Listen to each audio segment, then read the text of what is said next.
The sinister plan of the imposter. Leo, a 13-year-old boy, was sent to stay with his Uncle Donnie in a remote, isolated town for a few weeks, while his mother resolved some personal matters. He never imagined this visit would turn into a nightmare. When Leo first arrived, Uncle Danny was a warm and friendly man, welcoming him with open arms. For the first few days, everything seemed normal. The house was old but cozy. However, as time passed, Leo began noticing strange things. Uncle Danny's behavior grew increasingly erratic. He would spend hours staring at the walls, mumbling to himself, and engaging in peculiar habits. One evening, Leo spotted his uncle in the yard with a net and a glass jar, seemingly catching something peculiar. Then, Uncle Danny brought it to the backyard balcony. What Leo saw next left him frozen in disbelief. Leo saw his uncle holding a larva. To his horror, Uncle Danny calmly placed it into his mouth, swallowing it without any sign of disgust. Leo tried to dismiss it, thinking it was just an eccentricity, but the strangeness grew. Uncle Danny's cooking became odd. Once delicious meals now looked disturbing, sometimes containing unrecognizable ingredients. One night, Leo started suspecting something far worse was happening. He called his mother, explaining what he had witnessed, but she didn't believe him at first. He needed evidence. Leo's unease grew as Uncle Danny became increasingly distant and frightening. At night, Leo began hearing strange noises coming from his uncle's room. Uncle Danny even avoided eye contact, something he never did before. His smiles became forced and unsettling. One afternoon, Leo snuck into the kitchen to take pictures and videos of his uncle, preparing another strange meal. The photo shocked him. From this angle, his uncle looked unrecognizable, his features distorted. Terrified, Leo sent the photo to his mother. Her initial skepticism turned into horror. She called him back. "Leo, you need to stay calm. Just wait there. I'll come get you," she reassured him, though Leo could hear the anxiety in her voice. As time passed, Leo began to feel an overwhelming pressure. He couldn't just wait. He had to do something before it was too late. He remembered his mother mentioning Uncle Danny's insomnia. Recalling the bottle of sleeping pills in the bathroom, Leo quietly took it and slipped it into his pocket as he tiptoed into the kitchen. Uncle Danny was there, his back turned to Leo as he prepared something with a foul, frightening smell. Leo quickly crushed the pills and mixed them into the food. That night, Uncle Danny ate the food without suspicion, but he quickly fell into a deep sleep. Leo sat in his room, waiting. The storm outside raged on, and the world beyond seemed to be closing in on him. His mother called again, telling him that a light snowstorm was sweeping through the area, but she would try to get there as soon as possible.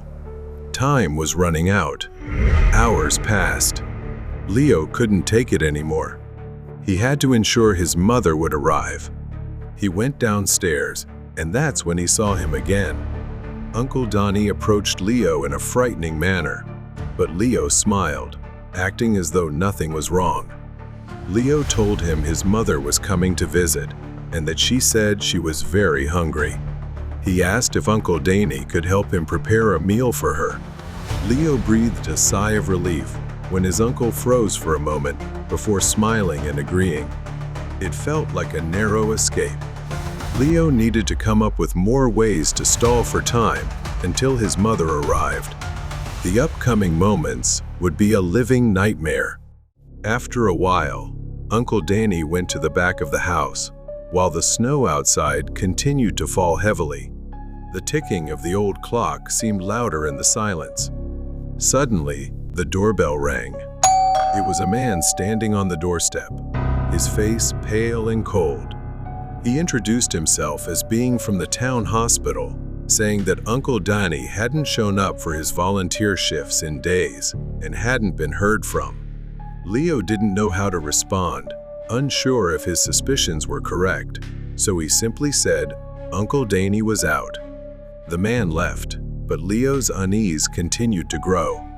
Later, while Uncle Danny was away, Leo didn't know what to do, so he began exploring the house and discovered secrets in the basement. When he opened the basement door, the room was cluttered with old boxes and furniture. He found jars filled with strange, wriggling creatures, along with the rancid stench of rotting food. Among the mess, Leo found an old photo of two people, a woman and a man. The man looked strikingly like Uncle Danny, only older and slightly different. The snowstorm worsened. The lights flickered, and eventually, the house was plunged into darkness. Leo used the dim glow of his phone flashlight and slowly crept up the stairs. He wandered toward the living room aimlessly. Then suddenly, a creaking sound came from somewhere in the house. In the living room, through the faint light streaming in from outside, Leo saw a figure sitting on a chair, facing the wall. It was a familiar silhouette. The silence in the room was stifling. Without warning, Uncle Danny suddenly turned around, his wild, vacant eyes glaring at Leo. "You think I didn't know, Leo?" Leo froze, fear washing over him. His heart pounded as if it wanted to escape his chest. He swallowed hard, trying to stay calm, but his hands began trembling. Donnie took a step closer, leaning in, his voice low and tense. "You ate the cake in my fridge, didn't you?" Leo froze, his eyes wide, muttering a vague apology and offering an excuse to deflect suspicion. In truth, he didn't even know the cake existed. Moments later, the lights came back on, and Leo tried to think of a way to stall until his mother arrived. In his anxiety, he recalled Uncle Danny once mentioning a small cellar under the kitchen where he kept special items. He asked his uncle to retrieve an item for him, claiming he was afraid of the dark and confined spaces. Donnie paused, staring at Leo with a puzzled expression. "All right, Leo," he said, his voice slow, as though contemplating something. Then he uttered a chilling sentence. "One last time, I'll indulge you." Danny bent down, yanking the cellar door open. The hinges screeched loudly in the eerie silence as he squinted into the darkness below. The cellar was pitch black, and a musty odor wafted out, forcing Leo to step back to steady himself. As Danny was halfway into the cellar, Leo suddenly heard him let out a cold, menacing chuckle. Then he stopped, looked up at Leo and said, "You know, Leo, there's so much more to discover down here. Would you like to come in?" Leo shuddered, fear rising in his throat. But he managed to keep his composure and immediately declined. Donnie laughed loudly, then continued descending into the cellar. Once he was completely out of sight, Leo realized he had only one chance. But at that moment, Donnie suddenly looked up, his eyes gleaming like a predator spotting prey, shouting to ask what Leo was doing. Leo didn't answer, quickly stepping forward, grabbing the cellar door and slamming it shut with all his strength. Donnie roared from below, his screams a mix of rage and panic. He hurriedly slid the latch to lock the cellar door. From below, Donnie's pounding on the door echoed fiercely. When the police and his mother arrived, Donnie was pulled out of the cellar in a completely unhinged state. He screamed and repeated nonsensical words about the darkness. Leo's mother couldn't believe her eyes, as they had initially believed this man was Uncle Danny. But now, the truth was undeniable. He was a psychiatric patient. During one of Uncle Danny's volunteer shifts at the hospital, where the man was being treated, he had met Danny and felt a strange connection. He became increasingly obsessed with Uncle Danny's life. When Danny mentioned Leo's upcoming visit, he decided it would be fun to experience that life, taking Danny's place. His mother held him tightly after everything they had just learned. It was over, but the pain of the loss and the truth about his late uncle would haunt Leo in sleepless nights to come.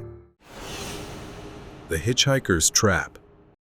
This happened in the winter of 1993, when Keely was 20 years old.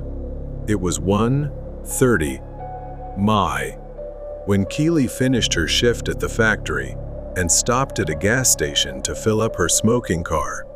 The gas station was nearly empty, except for a few cars parked in the distance. While Keely was pumping gas, a woman began approaching. She appeared to be around Keely's age, approaching with a frightened, distressed, and anxious look. The woman spoke hurriedly, out of breath. She said she had argued with her boyfriend and needed to use a payphone to call a friend for a ride. Keely listened, but her unease grew as the woman explained that she had been harassed and feared the men in a light green car parked next to the gas station's dumpster. Initially hesitant, Keely noted that the woman was dressed neatly and wasn't drunk or anything similar. She just seemed genuinely anxious and scared. So, after finishing her refueling, Keely told her to get in the car. As they drove down a dark, quiet street, Keely asked where the woman lived. The woman kept glancing into the rearview mirror, fidgeting in her seat. She didn't answer Keely's question, just mumbled something incomprehensible. Then she asked Keely to take her to a house not far away on the edge of town. When they arrived, it looked unusual, almost abandoned. Keely asked skeptically, "You live here?" She simply told Keely the house was under renovation and asked her to wait outside for a moment. Keely reluctantly got out of the car and leaned on the hood. She called back, asking Keely to help her.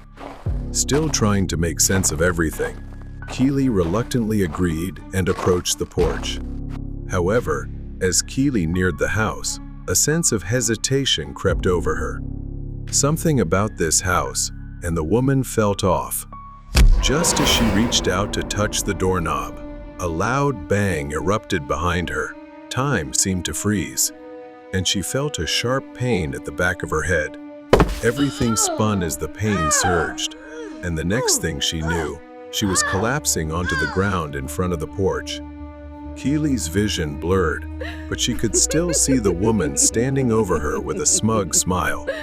"Thanks for the help," she said, as darkness consumed Keely, punctuated by her chilling laughter. When Keely woke up, her wrists and ankles were tightly bound with rope.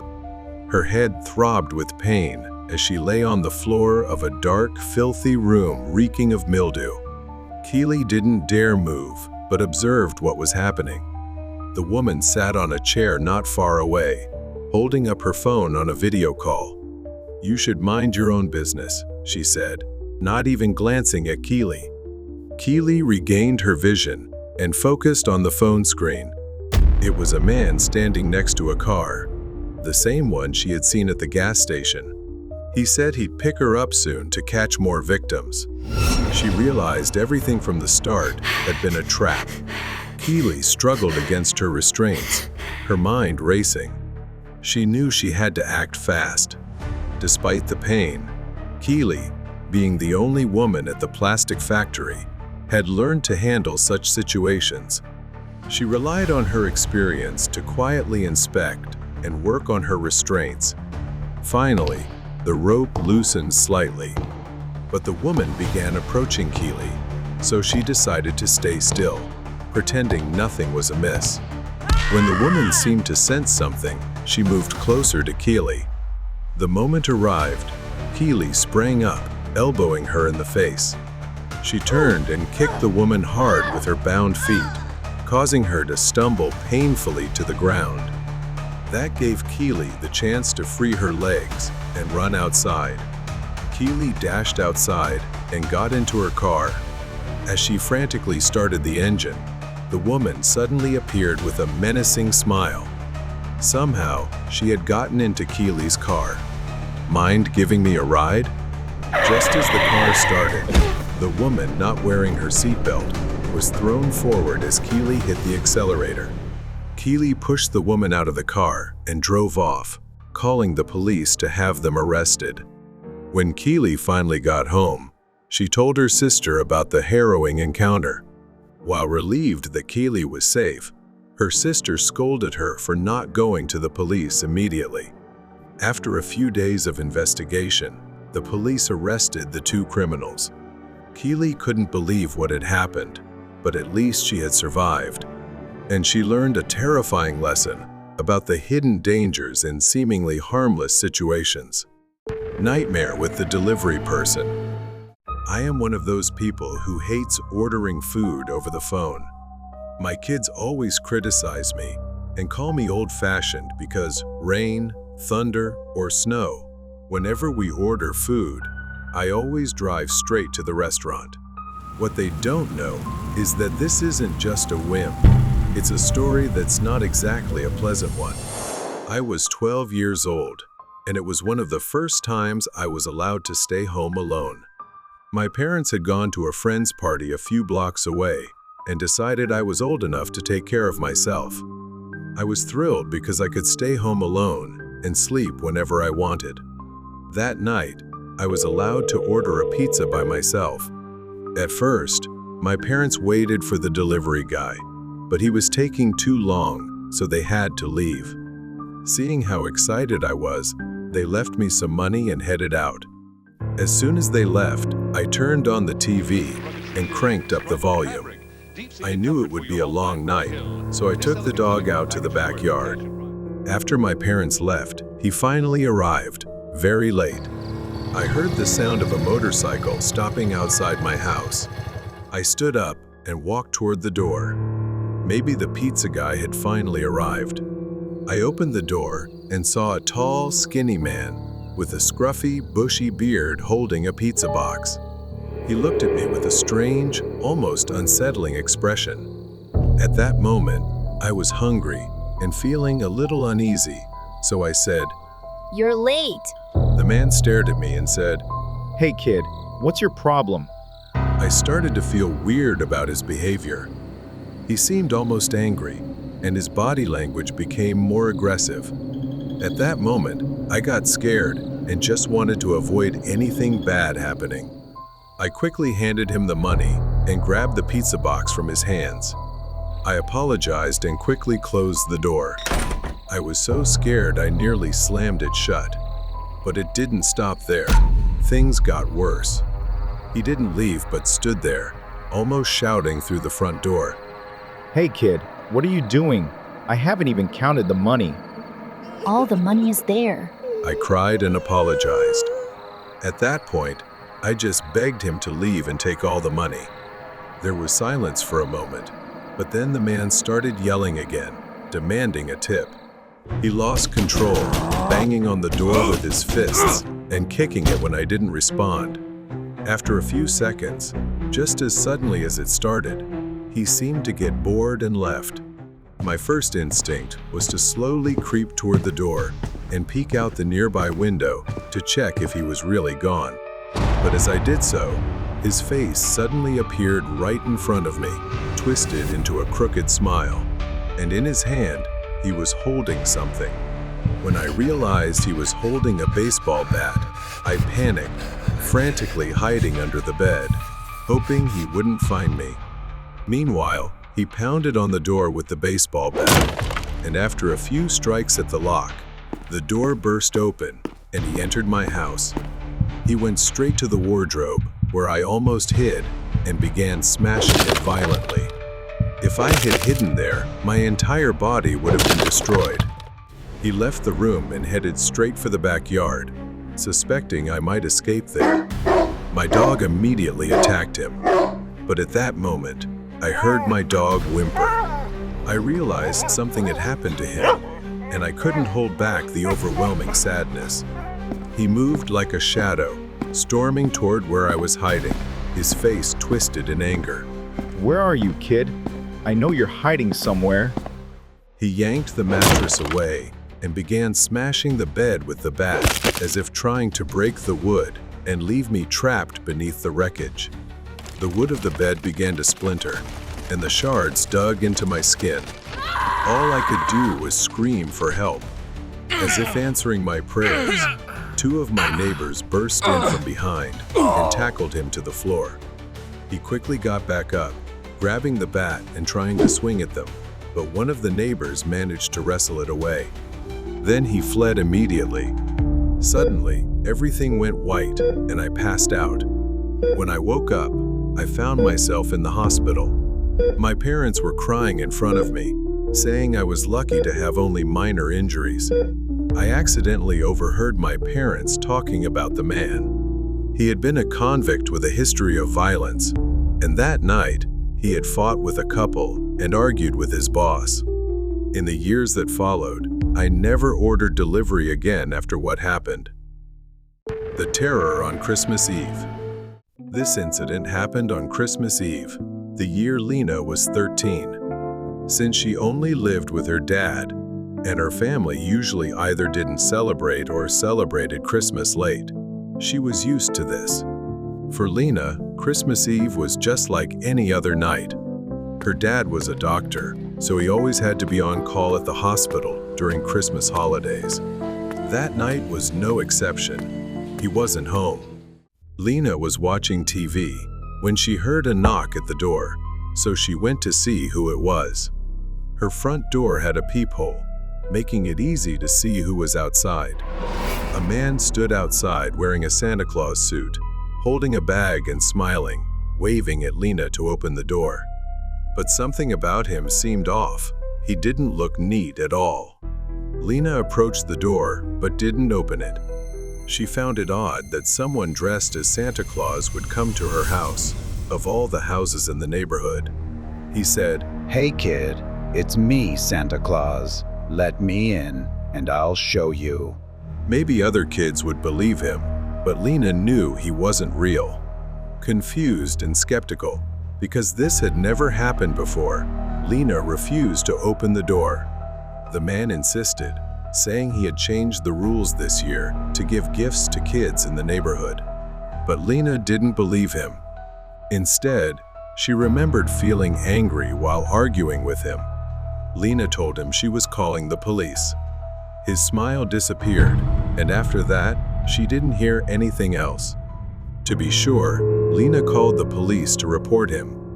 Unfortunately, they probably didn't believe her and thought she was just an excited kid, hoping Santa Claus would visit. She only knew how to dial 911 and the house number, since it was the 90s and her dad didn't have a mobile phone yet. Lena could only hope the man wouldn't return. But a few minutes later, someone knocked again. When Lena checked, no one was there. She returned to the Christmas tree to continue decorating and wrapping gifts as a surprise for her dad. Lena turned on the TV to watch Christmas specials, which made her feel less lonely. Suddenly, the power went out, leaving the house in darkness. Lena jumped in fright. Now, the only light in the house came from the battery-operated Christmas tree. Then she heard the back door creak open. From the doorway emerged a dark silhouette, slowly advancing. It was the figure of a man. Lena grabbed a flashlight from a nearby drawer and shone it towards the figure. The face revealed was his, the man from earlier, leaning close to her with a sinister grin. "Here's your surprise gift, little one," he sneered. Lena screamed and ran toward the back door, but she couldn't outrun him. He grabbed her hand and yanked her back. Lena sobbed and screamed, begging for mercy, but he showed no remorse. He taped her mouth shut and began tying her up with rope.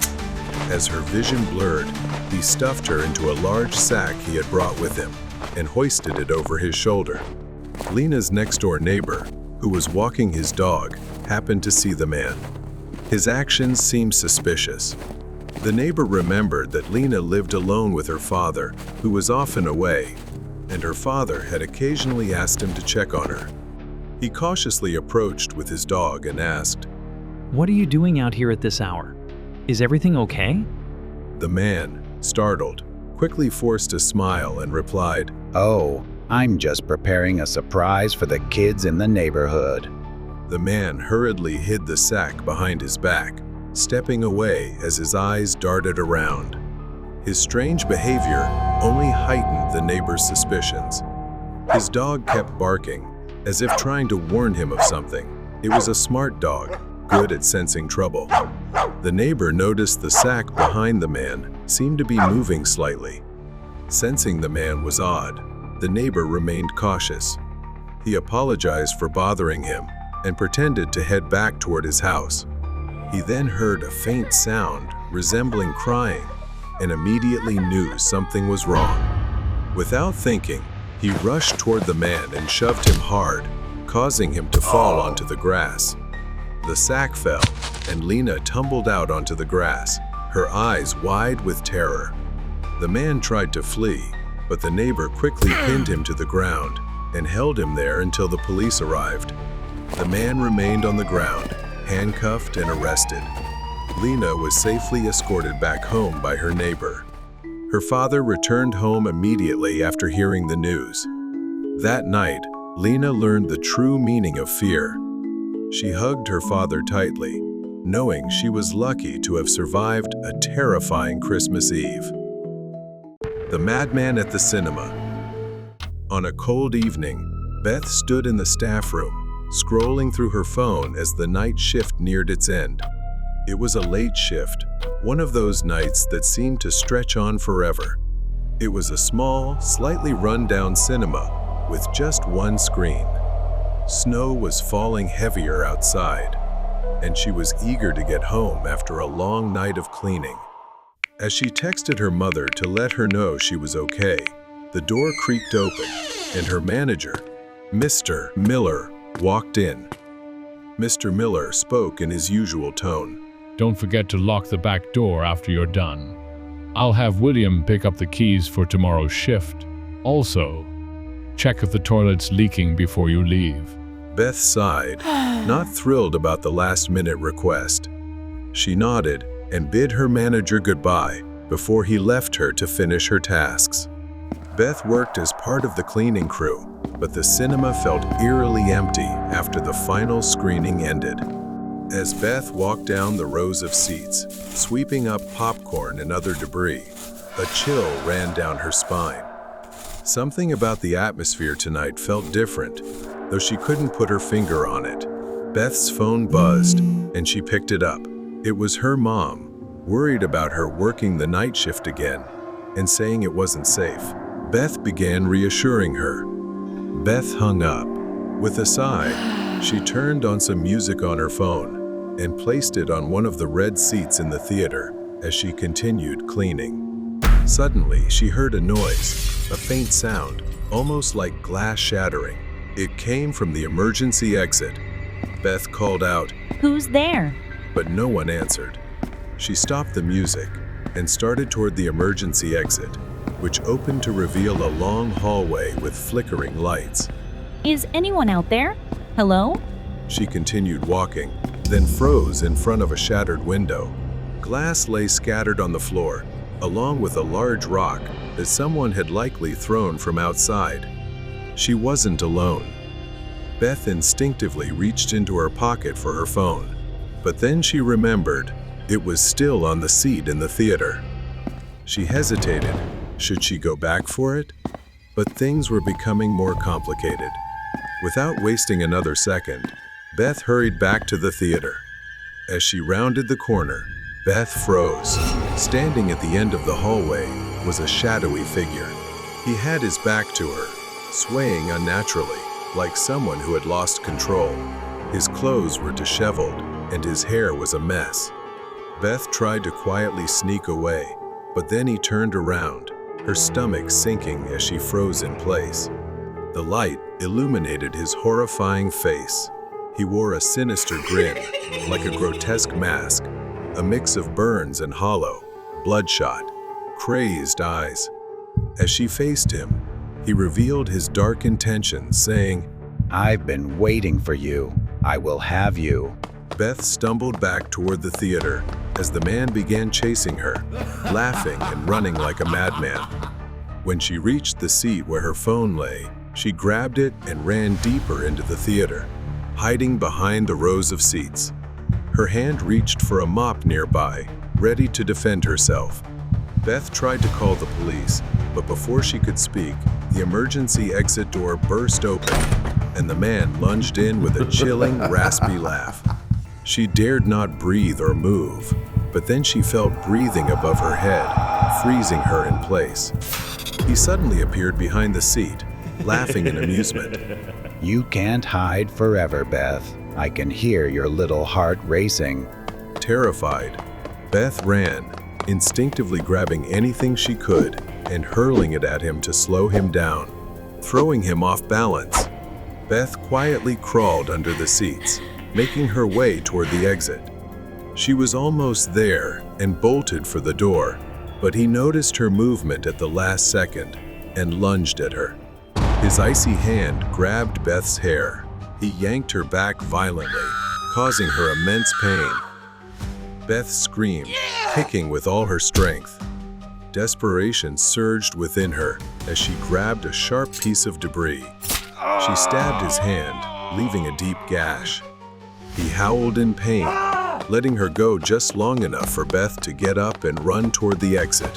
She slammed the door shut, locking it and blocking it with a stick, despite his screams and pounding. I'll be back. I'll find you. She ran outside, barely noticing the cold, trembling as she called for help. Later, the police revealed that the man had been stalking Beth for weeks, even poisoning her cat to cause her grief. Beth was horrified. She had never known the man, but he had inserted himself into her life without her knowledge for a long time. Beth survived, but her life was forever changed.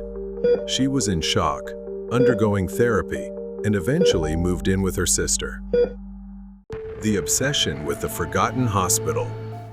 My girlfriend and I are passionate about road trips, but things wouldn't have taken a turn for the worse if our passion had stayed within its limits. On a rainy day, Stella and I were on our way back from a road trip. The rain grew heavier, and driving became challenging amidst the storm, so we decided to pull over on the highway shoulder.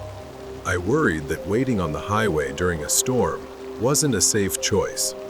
I was pondering what to do next when Stella said, Look, Mark.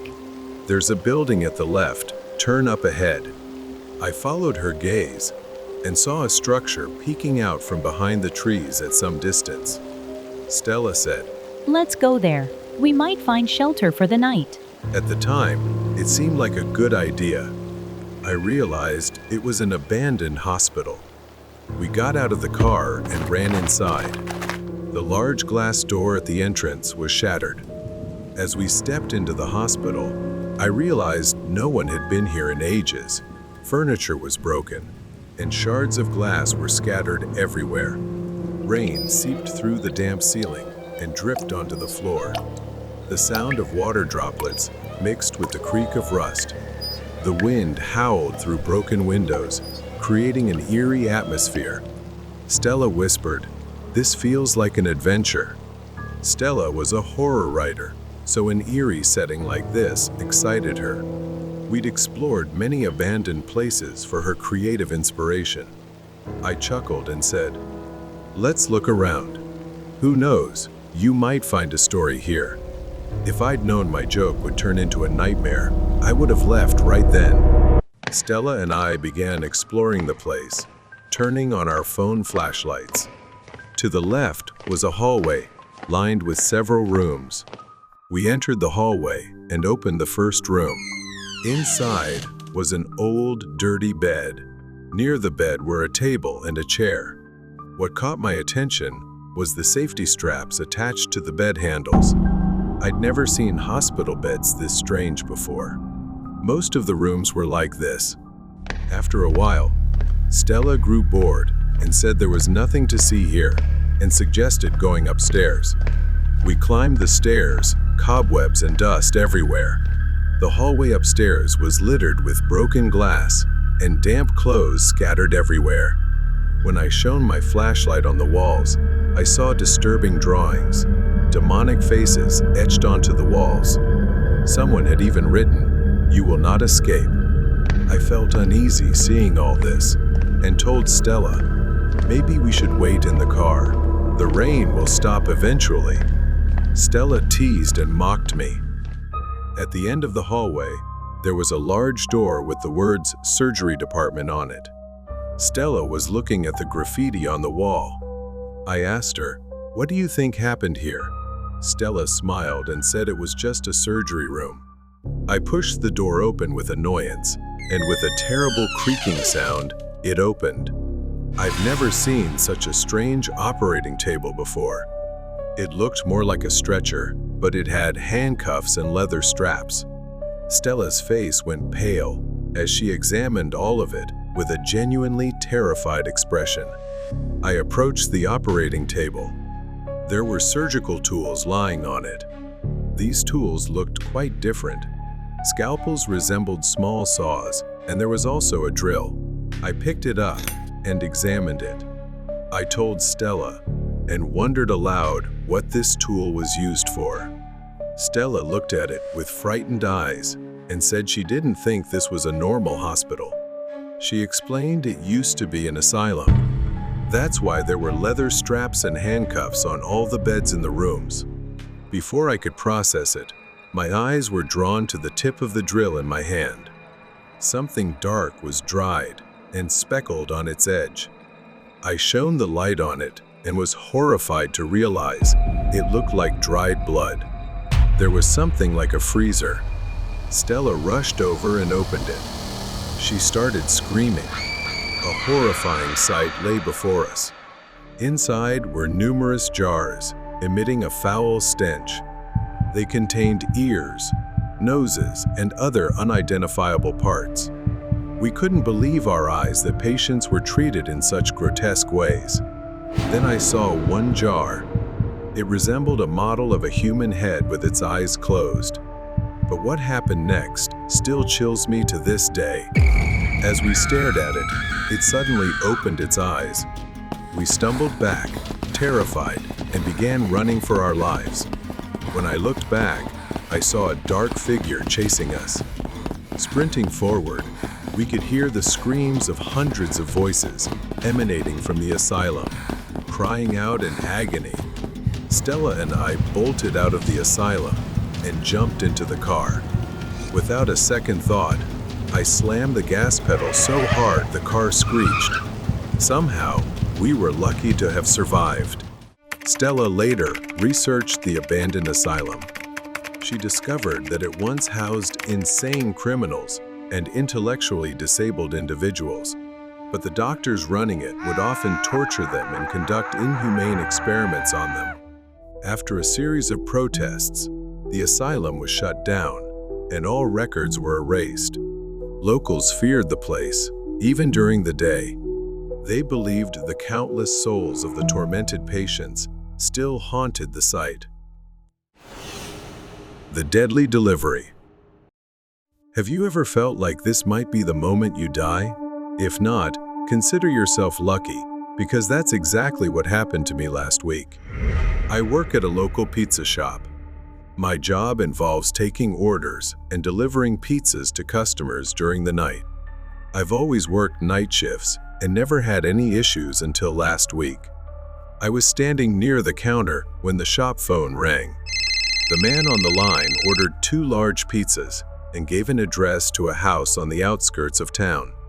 The man's rude behavior over the phone annoyed me, but I let it slide and started preparing for the delivery. I asked the cook to prepare the order. I checked the address on GPS and realized it would take me 20 minutes to drive there.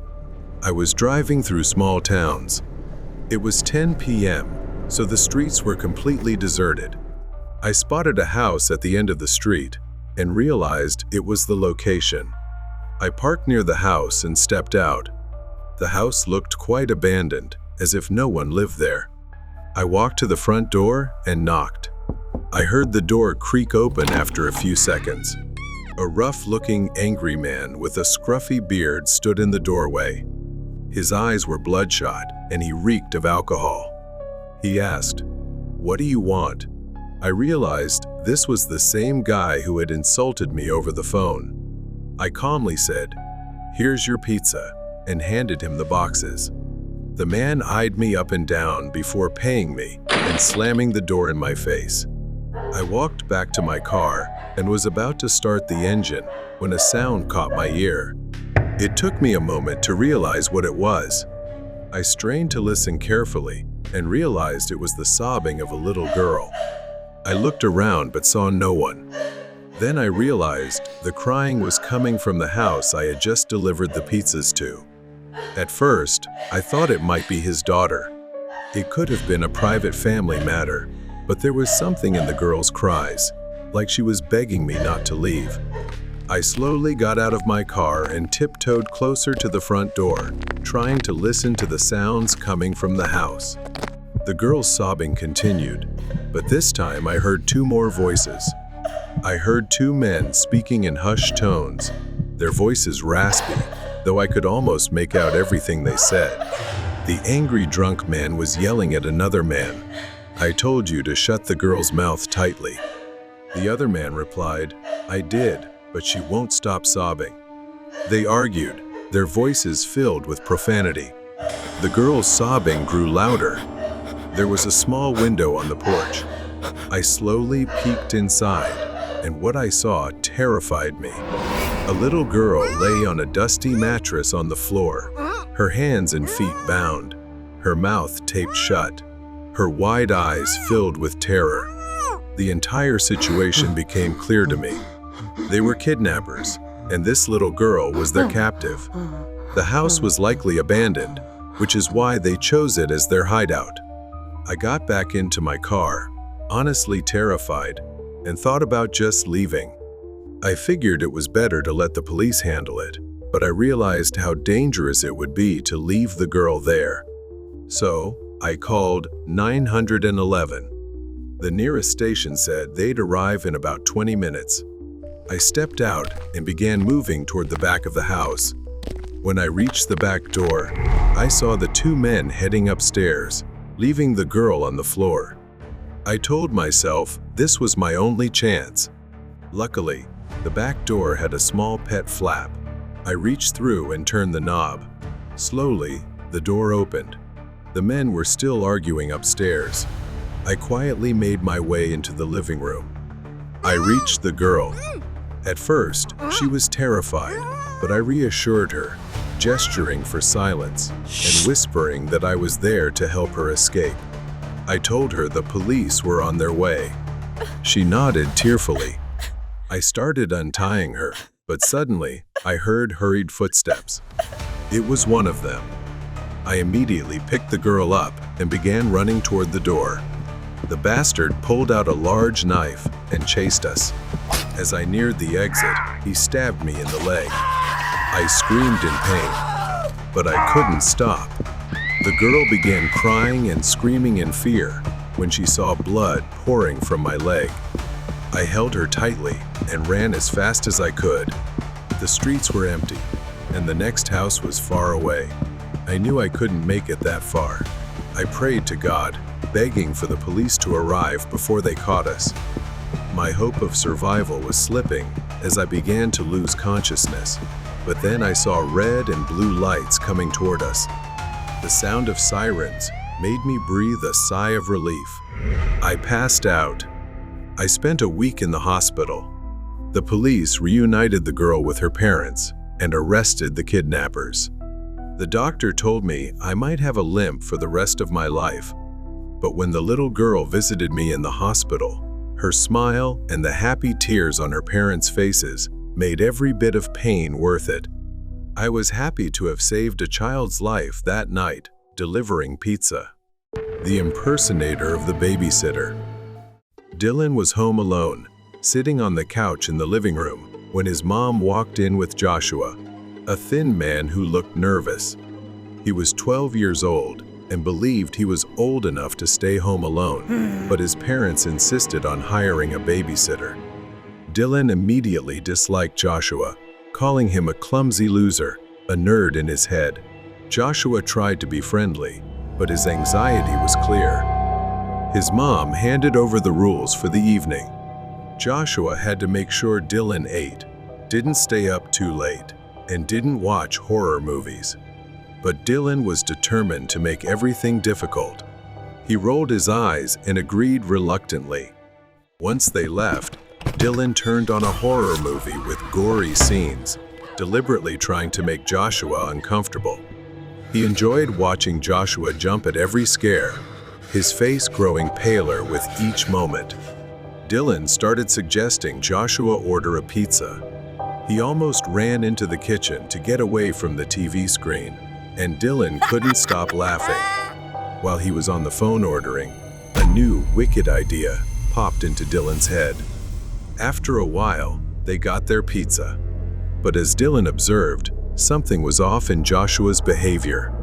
He seemed too anxious, constantly looking over his shoulder and jumping at the slightest noise. Dylan found this strange but shrugged it off, still focused on achieving his goal. Bored and wanting to scare the babysitter, Dylan suggested they play hide and seek in the dark. He thought Joshua would be desperate to escape the horror movie and agreed without hesitation. Things started to get strange. While in the bathroom, Dylan heard the doorbell ring, but he was a little surprised since the pizza was delivered so early. But when he stepped out, he saw Joshua staring at the front door with a scared expression, saying no one was there, and he thought it was the pizza delivery guy. The game started, and Joshua went to hide. Dylan found him after 5 minutes. Dylan asked, "Why didn't you try hiding in the basement?" Joshua said, The dark scares me. in Dylan's mind, the perfect plan continued to form. Joshua began pressing his face into the wall and counting, while Dylan hid, thoroughly enjoying his plan. The boy hid in the kitchen, secretly holding the TV remote, waiting for the perfect moment. As he started searching and approached the TV, the boy suddenly turned the volume all the way up, the sound of a terrifying scene, nearly giving him a heart attack. That was when the boy thought about hiding in his parents' closet to jump out and scare him. Dylan quietly tiptoed towards the bedroom, opened the closet, and that's when everything went still. Inside the closet was a dead body. It was a man with his head wrapped in a plastic bag, seemingly suffocated. Dylan, in a panic, tried to understand the situation, and suddenly I noticed a wallet sticking out of the man's pocket. The boy reached for it. He found an ID card that read Joshua Miller.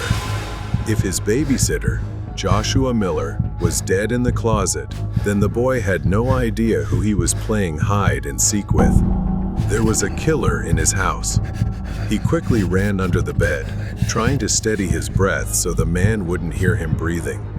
A pair of feet entered and stopped right in front of the open closet. Congratulations. It seems like you found your babysitter. He said. Dylan realized that the game he had set up just minutes ago had now turned into a survival mission, as his life depended on it. The man pretending to be Joshua revealed himself to be Kyle. He had planned to trap Joshua for killing the boy, and now he intended to kill Dylan as well. His face suddenly dipped under the bed, and he screamed. It's your turn to be like Joshua. Dylan, in a final desperate moment, ran out from under the bed. Kyle chased him, lunging at him with a knife. The blade ripped his shirt, but luckily it missed. I thought you liked horror movies. He mocked the boy. This is your real-life horror movie, kid. Dylan fearfully ran into a room and locked the door. Then he heard the doorbell. Through the window, he saw it was the pizza delivery person. Dylan shouted for help. "Call 911 right now!" But before the pizza guy could assess the situation, Joshua ran downstairs, opened the door, and charged at him with a knife.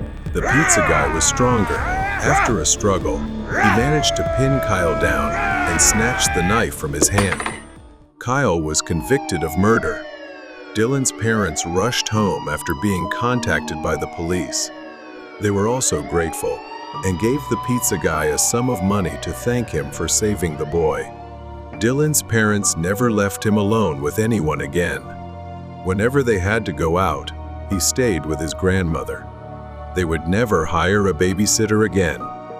The horror Dylan experienced that night would stay with him forever. Vengeance of the Soul. It was Saturday night, and Hannah was still at her university library, finishing a project due next week. Her friend had ditched her again, leaving her to finish it all on her own. She checked the clock and saw it was nearly 10 p.m., so she closed her textbooks and returned them to the shelf. Hannah went back to the table and put her books in her bag, and at that moment, she heard a noise. She looked around and thought she saw a man staring at her, but when she blinked, he was gone. Hannah left and headed home. She knew she shouldn't wander alone in a new city. Then she heard footsteps behind her and turned around, seeing a figure in a dark hoodie disappearing into an alleyway. She stopped, feeling a surge of fear. Was someone following her? She hurried on, relieved that her apartment was nearby. Hannah got into her building safely. She stepped into the elevator and pressed the button for the 14th floor. Just as the doors were closing, someone reached in to stop them. She held her breath as the doors opened, and a tall, fairly handsome man stepped into the elevator, his dark eyes looking at her with a warm expression. He started a friendly conversation, complimenting her outfit. She blushed, feeling a bit nervous. The elevator stopped on the 13th floor, and he stepped out, looking back at her and saying, "See you around." But as the doors started to close, Hannah saw him reach into his coat and pull out a shiny knife. Realizing the danger, she pulled out her phone as the elevator reached her floor. But just as she dialed the last digit for the police, the doors opened again. She screamed as she saw the man standing at the door, with nowhere left to run. He plunged the knife into her chest, her sweater soaking with blood. Pain spread across her chest as everything faded to black. The next morning, neighbors found Hannah dead in the elevator. Residents raised concerns about safety measures. Security cameras were installed, and more importantly, an emergency stop button was added to the elevator. Months passed, and the elevator killer remained uncaught. He prided himself on getting away with the perfect murder and wondered if he could pull it off again in the same building. He chose another Saturday night and saw a woman waiting to enter the elevator.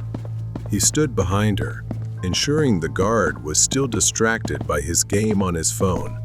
He pulled his hoodie tighter over his head as he noticed the camera. The doors opened, and the woman stepped inside. Just like before, she pressed 14, and he said he lived on the 13th floor as he pressed the button. But the woman didn't respond. She seemed strange, her head bowed, her hair covering most of her face. She wore a white dress and was barefoot, which he found odd, but her appearance didn't concern him. He kept a knife in his pocket, eager to use it. The 13th floor arrived, and he began to step out. He was ready to repeat what he'd done before, but as he turned back, he realized she was no longer in the elevator. Confusion crossed his face. He was certain she'd been there, but now the elevator was empty. He went in to check. The elevator door suddenly closed, and the overhead lights crunched and dimmed. He heard a hiss. The man felt the hairs on the back of his neck stand up as a chill ran down his spine. The guy looked up, and his eyes widened. The woman was crawling on the ceiling, her hair growing long and slithering like a snake. Her eyes were bloodshot, and her smiling mouth revealed many sharp teeth. He noticed a blood stain on her sweater and realized she was Hannah, the woman he had murdered. Hannah's spirit reached out, grabbing his neck, savoring his terror. Then Hannah pulled him into her bloody mouth, her razor-sharp teeth waiting for him. His screams echoed within the metallic confines of the elevator, but no one heard. The killer became nothing more than a memory, consumed by the very spirit he had created. The Mystery of the Dolls. Her name is Mari. She was on her way to Manor Street, covered in thick fog. Siri's voice alerted. You have arrived at your destination. The silhouette of the mansion slowly emerged from the fog. Perched on a hill, surrounded by strange 18th century architecture, it looked like something from a nightmare, making her uneasy. She parked her car a block away and walked the rest of the way. The Coopers were an old, wealthy family, and tonight, she was babysitting their 10-year-old daughter. Mrs. Cooper had explained over the phone that their regular babysitter had an emergency, and they were willing to pay her triple her usual rate. The offer was too generous to refuse. As soon as she stepped in, Mrs. Cooper, a pale and frail woman, greeted her on the porch with a forced smile. She told her, "Bridget is upstairs. I've left instructions on the table. Please, don't bother her too much." Mrs. Cooper kept glancing around, as if there was something she couldn't tell Mari. Mari walked down the dark, seemingly endless hallway. She followed the instructions left for her, leading to the room at the end of the corridor. When she entered, she saw Bridget sitting in the middle of the room. Her large black eyes seemed too old for her face. She was clutching a porcelain doll, its face eerily lifelike. She greeted Bridget, but Bridget remained silent, her eyes fixed on the doll. The room was filled with dolls, porcelain faces, shiny hair, all meticulously arranged around the room. Mari shuddered at how real their hair looked. She tried to engage Bridget with stories and games, but the girl remained eerily silent. Hours passed in strange silence until finally, around 10 p.m., Bridget said she was sleepy. Mari led Bridget to the bedroom, and that's when she noticed something was wrong. The girl began moving toward the dolls, saying, "They are my slaves."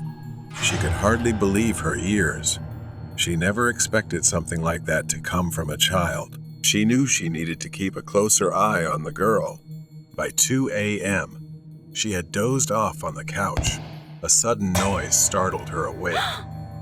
She groggily rubbed her eyes, trying to make sense of everything, when she realized someone was standing behind her. She thought it was Bridget. She couldn't believe her eyes. The girl's face was twisted, her features deformed, aging grotesquely. She clutched the doll tightly in her hands and muttered, "I like your eyes. I will have them." Fear gripped her as Bridget lunged at her with an unnatural strength for a child. She fell to the floor, the weight of Bridget's small body pinning her down. She screamed in vain as Bree's hands scratched her face. "I will take your eyes," Bridget hissed, her voice rasping as if it belonged to someone else. The girl began pulling at a handful of her hair wildly, gleefully. With all her strength, she shoved the child off. She ran down the long hallway, glancing back to see Bridget enraged, chasing her madly. In desperation, she grabbed a decorative figure from a side table and hurled it at Bridget. It struck her forehead, and Bridget screamed in pain, staggering back. But it wasn't enough to stop her. She ran until she burst through the front door, flagging down a passing car. The driver, alarmed by her disheveled appearance, helped her get to the nearest police station. When she returned to the mansion with the police, the truth revealed was more horrifying than anything she could have imagined. Bridget wasn't a little girl. The woman she had been babysitting was a dwarf, Mrs. C, Cooper's deformed sister, whose body never grew but whose mind had twisted into something monstrous over the years. She often comes to the mansion, kills them in their sleep, and collects what she likes. But what she likes the most is their hair. She will use it to make dolls. The police uncovered 7 bodies in the backyard, all young women, all missing their hair. The porcelain dolls in Bridget's room were adorned with their scalps, their hair meticulously attached to the dolls she called her slaves. Mrs. Cooper had been covering up her sister's crimes for years, burying the bodies and protecting her in some inexplicable way. The police arrested both women. She now sat in her small apartment, still haunted by the events of that night. She no longer babysat, and just the sight of a doll made her heart race. The memory of Bridget still haunted her dreams. Stalker at the bus stop. A quiet and snowy Sunday evening. I was sitting at the bus stop, looking at my phone, and realized I had missed my bus. I started to shiver as the weather grew colder. Time passed slowly. I pulled out my phone again, put on my earphones, and selected a song to forget the uncomfortable cold. I looked around, realizing I was completely alone. No cars, no pedestrians, just an endless, empty street. Nearly an hour went by, and the bus was still nowhere in sight. I checked my phone again. The screen showed no updates on the bus's arrival, and the battery was dangerously low. A while later, I sensed some movement. A man wrapped in several layers of thick clothing, his face obscured by a knitted hood. The man walked with a strange, almost unsteady gait, as if he wasn't sure where he was going. I froze but tried to focus on my phone, not wanting to draw attention. The man approached the bus stop and sat at the opposite end of the bench. My discomfort grew. I glanced at the man, noticing part of his face exposed under the hood, a gaunt, pale face with eyes that seemed unfocused, distant. The man was muttering something to himself, his words slurred and incoherent. I shifted uncomfortably, sensing that something was off about this person. He moved closer, almost imperceptibly at first, but with each subtle shift, he inched toward me. My unease turned into panic as the man continued to slide closer, his gaze fixed on me in a strange, unsettling way. I felt a chill run down my spine. Suddenly, I felt the man's presence right next to me. The tension was unbearable. I quickly stood up, grabbed my bag, and started walking away from the bus stop. The man, still sitting there, tilted his head to the side, his eyes never leaving me as I walked away. I quickly walked away. I reached the next bus stop and finally felt somewhat relieved. I began to sit down slowly, letting my guard down a little as I waited for the bus. I closed my eyes for a moment, exhausted. The quiet of the falling snow was almost peaceful. Suddenly, a loud and rapid knock shattered the silence. My eyes shot open, my heart racing, and I slowly turned around to see the man from the previous bus stop, standing on the other side of the glass, his face pressed against it, grinning maniacally. His eyes were wide, staring straight at me without blinking. He kept knocking on the glass, his breath fogging up the surface. Panic flooded my body. I quickly stood up and backed away from the glass. The man began moving, circling around, his gait more erratic than before. His footsteps grew closer. I backed away, yelling at the man to stay away. However, the man was undeterred. He raised his hand, reaching out as if to do something to me. Luckily, I reacted just in time, darting off the sidewalk as the man lunged toward me. In a strange, inexplicable way, he slipped forward, his face slamming hard into the cold, icy pavement. The sound was horrifying. I stood there, frozen, trying to make sense of what had just happened. It was so bizarre. I watched in horror as blood began to pool around the man's face, staining the snow with a deep red. My mind raced as I tried to process what had just occurred.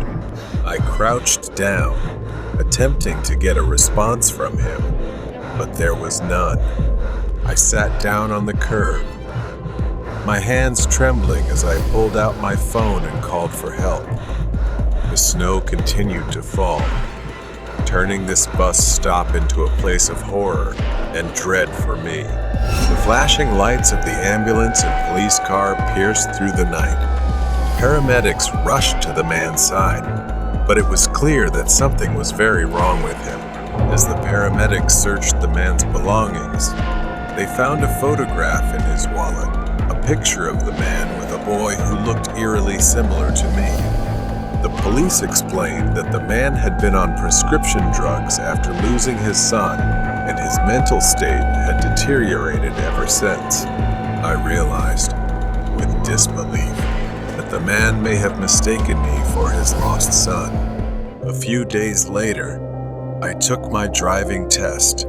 As I drove, I glanced down the road where the bus stop was in the distance, the events of that night still haunting me deeply. I couldn't shake the sorrow of the man's grief and the terrifying experience that had unfolded. The crazy man blocked the truck. It was a torrential, rainy day. After finishing a long, exhausting day at work, I drove my old, large truck back home. The windshield wipers battled against the pouring rain, moving in a steady, hypnotic rhythm. The radio crackled faintly, almost drowned out by the sound of rain pounding on the truck's metal body. The road ahead was nearly deserted, a winding path through a remote forest. Tall, ominous trees loomed on both sides, their branches reaching out like twisted, skeletal hands. My hands gripped the steering wheel tightly, my knuckles white from the cold. My eyes were focused on the road, but my gaze was weary, longing to be home soon. As I rounded a bend in the road, my headlights caught a figure standing in the middle of the road. Finding it strange, I drove a short distance further and then pulled over to the side of the road to rest for a moment. From a distance, there was that figure again. The silhouette was of a man, his hair disheveled and soaked by the rain. He stood motionless, his head slightly tilted to one side, staring straight at me with wide, unblinking eyes. His clothes were tattered and drenched, clinging to his gaunt frame. In his hand, he held something long, thin, and menacing under the headlights. My heart raced as I stared at the man, an instinctual sense of danger warning me. The man did not move, did not blink, just stood there, staring. My breath fogged up the window as I pondered what to do, making his already ominous figure appear even more distorted and terrifying. But before I could act, the man suddenly lunged forward, slamming his hand on the hood of the truck. The force of the impact made me jump out of my seat, my heart pounding. The man's face was now just inches from the windshield. His eyes were wild and bloodshot. I recoiled in horror as I realized the object in his hand was a long, sharp needle, attached to a syringe filled with a murky yellow liquid. The man's mouth curled into a deranged smile, revealing yellowed and cracked teeth. He lifted the needle, tapping it lightly with his finger as if preparing to use it. He fumbled with the door lock, as if deliberately trying to frighten me. The rain outside seemed to grow louder, darkening the scene with a rising sense of dread. The man moved with terrifying speed. He lunged at the side door, yanking it open with astonishing strength. I could barely think, and there was no time to react before the man lunged at me. The syringe was raised, aimed straight at my neck. I struggled, adrenaline surging through my veins as I tried to push the man away. But his grip was like iron, his strength fueled by madness. My mind was a whirlwind of fear and confusion. Who was this man? What did he want? Why was he doing this? The questions swirled in my head, but there were no answers. only a desperate need to survive. The man giggled, a high-pitched, maniacal sound. The needle inched closer. I twisted and turned, trying to evade it, but the man was relentless. In one final desperate move, I surged with a burst of life. I managed to grab the man's wrist. We wrestled, fighting for control. The man's eyes were wide and wild. His foul breath hit my face in a horrific gust. With gritted teeth, I mustered all my remaining strength and shoved the man back with a powerful force, sending him tumbling backward. The syringe fell to the ground, the needle shattering upon impact, the liquid inside spilling out and mixing with the rain. I slammed the door shut and locked it, breathing heavily, tense with fear. I watched as the man staggered to his feet. He let out a frustrated scream, his voice echoing through the empty forest. I didn't wait to see what he would do next. I quickly shifted the truck into gear and hit the gas, the truck speeding away from the deranged man. Exhausted and shaken from the struggle, I drove in silence, quickly contacting the police about the incident and heading straight to the hospital. The man's wild eyes, his maniacal grin, the syringe filled with that strange liquid, they all haunted my mind. After the police investigated, they finally apprehended him and placed him in custody for psychiatric treatment. It turned out he wasn't just targeting me. He was after others as well, all as part of the twisted pleasure of a deranged mind. The woman disappeared in white clothes. I grew up hearing stories from my cousin, who worked at the local police station. He was the kind of person who had seen it all. But there's one story he told me that always sent chills down my spine, and it's true. This story is about the mysterious woman in white. It all started with a midnight call from a gas station attendant. My cousin's colleague, Officer Nathan, was working the night shift. The attendant claimed he had been robbed, and the thief fled before he called. A woman in a white dress with long black hair, incredibly beautiful. Strangely, the suspect wasn't a masked figure or some shady guy, but a woman. He explained that she had come to him, asking for help because she was lost in the middle of the night. He had gone to the office to notify his boss, but when they returned to the cash register, she was gone, and so was all the money. Nathan, the only officer on duty so late, immediately got in his patrol car and headed to the gas station. It was a deserted road, winding through the woods on the outskirts of town. As Nathan drove, his headlights caught movement up ahead. A dark shadow was slowly walking toward him. Walking alone in the opposite direction was a woman in a white dress. She matched the attendant's description exactly. He accidentally passed her by, but unsure if his eyes were deceiving him, he saw that she had no face as he drove by. Finding it too unbelievable, he slowed down and reversed to check if she was indeed the woman the gas station attendant had described. After reversing, he stopped and quickly stepped out of the car, saying, "You need to get in the car and come with me to the police station immediately." She said nothing and complied. On the drive back to the station, he asked her a few questions about why she had stolen the money. However, she didn't say a word. He looked through the rearview mirror as she sat in the back seat, staring intently at one spot until they arrived at the station. Her behavior was strange, so he thought the woman might have mental issues. After that, he decided not to ask her any more questions. When they got back to the station, they began interrogating her, but she still didn't speak. His shift was almost over, so he prepared to hand over the report to the incoming officers. Just before he was about to leave, she suddenly started talking. She gestured and spoke, promising to return the money the next day if they let her spend the night in the holding cell at the station. She kept insisting that she had nowhere to go, and the officers were quite confused by what she was saying, unsure of what to do. Nathan reported to his superiors. He was informed that they couldn't move her to another holding facility that day. So in the end, they agreed to her request and placed her in the holding cell. Before leaving, Nathan made a final call to the gas station, informing the attendant that they had caught the suspect. The money would be returned the next morning, or so they thought. The next morning, Nathan returned to the station. As he approached the woman's cell, he witnessed a horrifying scene. The cell was empty.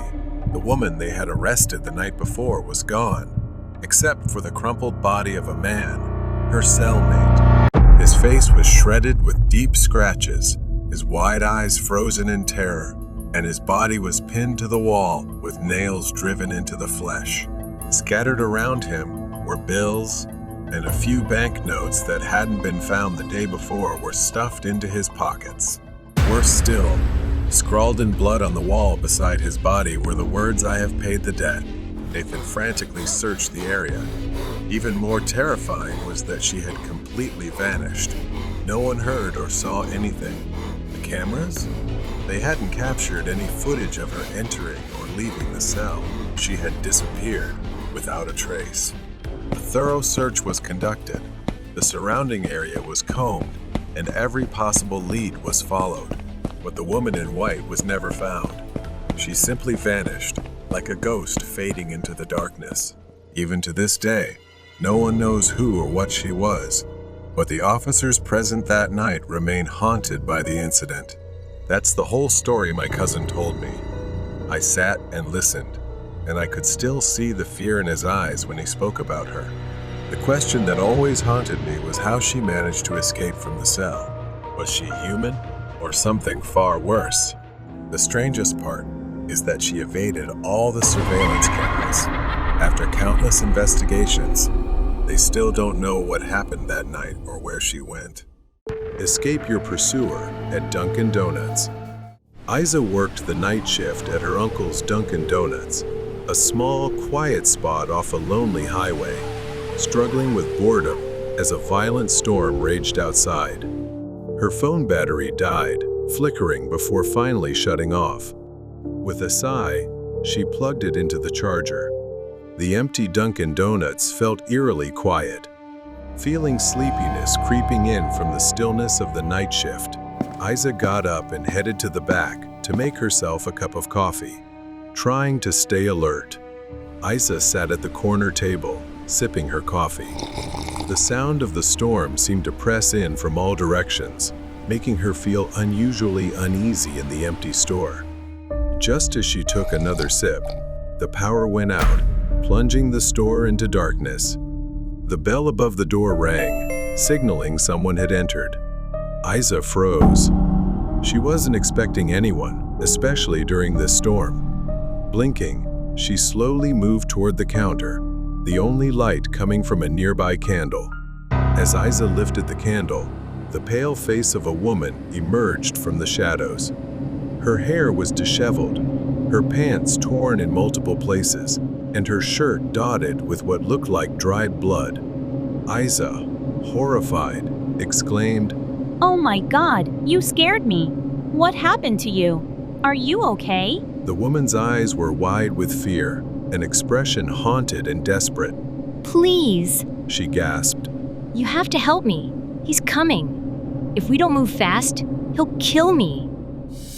Before Isa could respond, headlights swept across the window.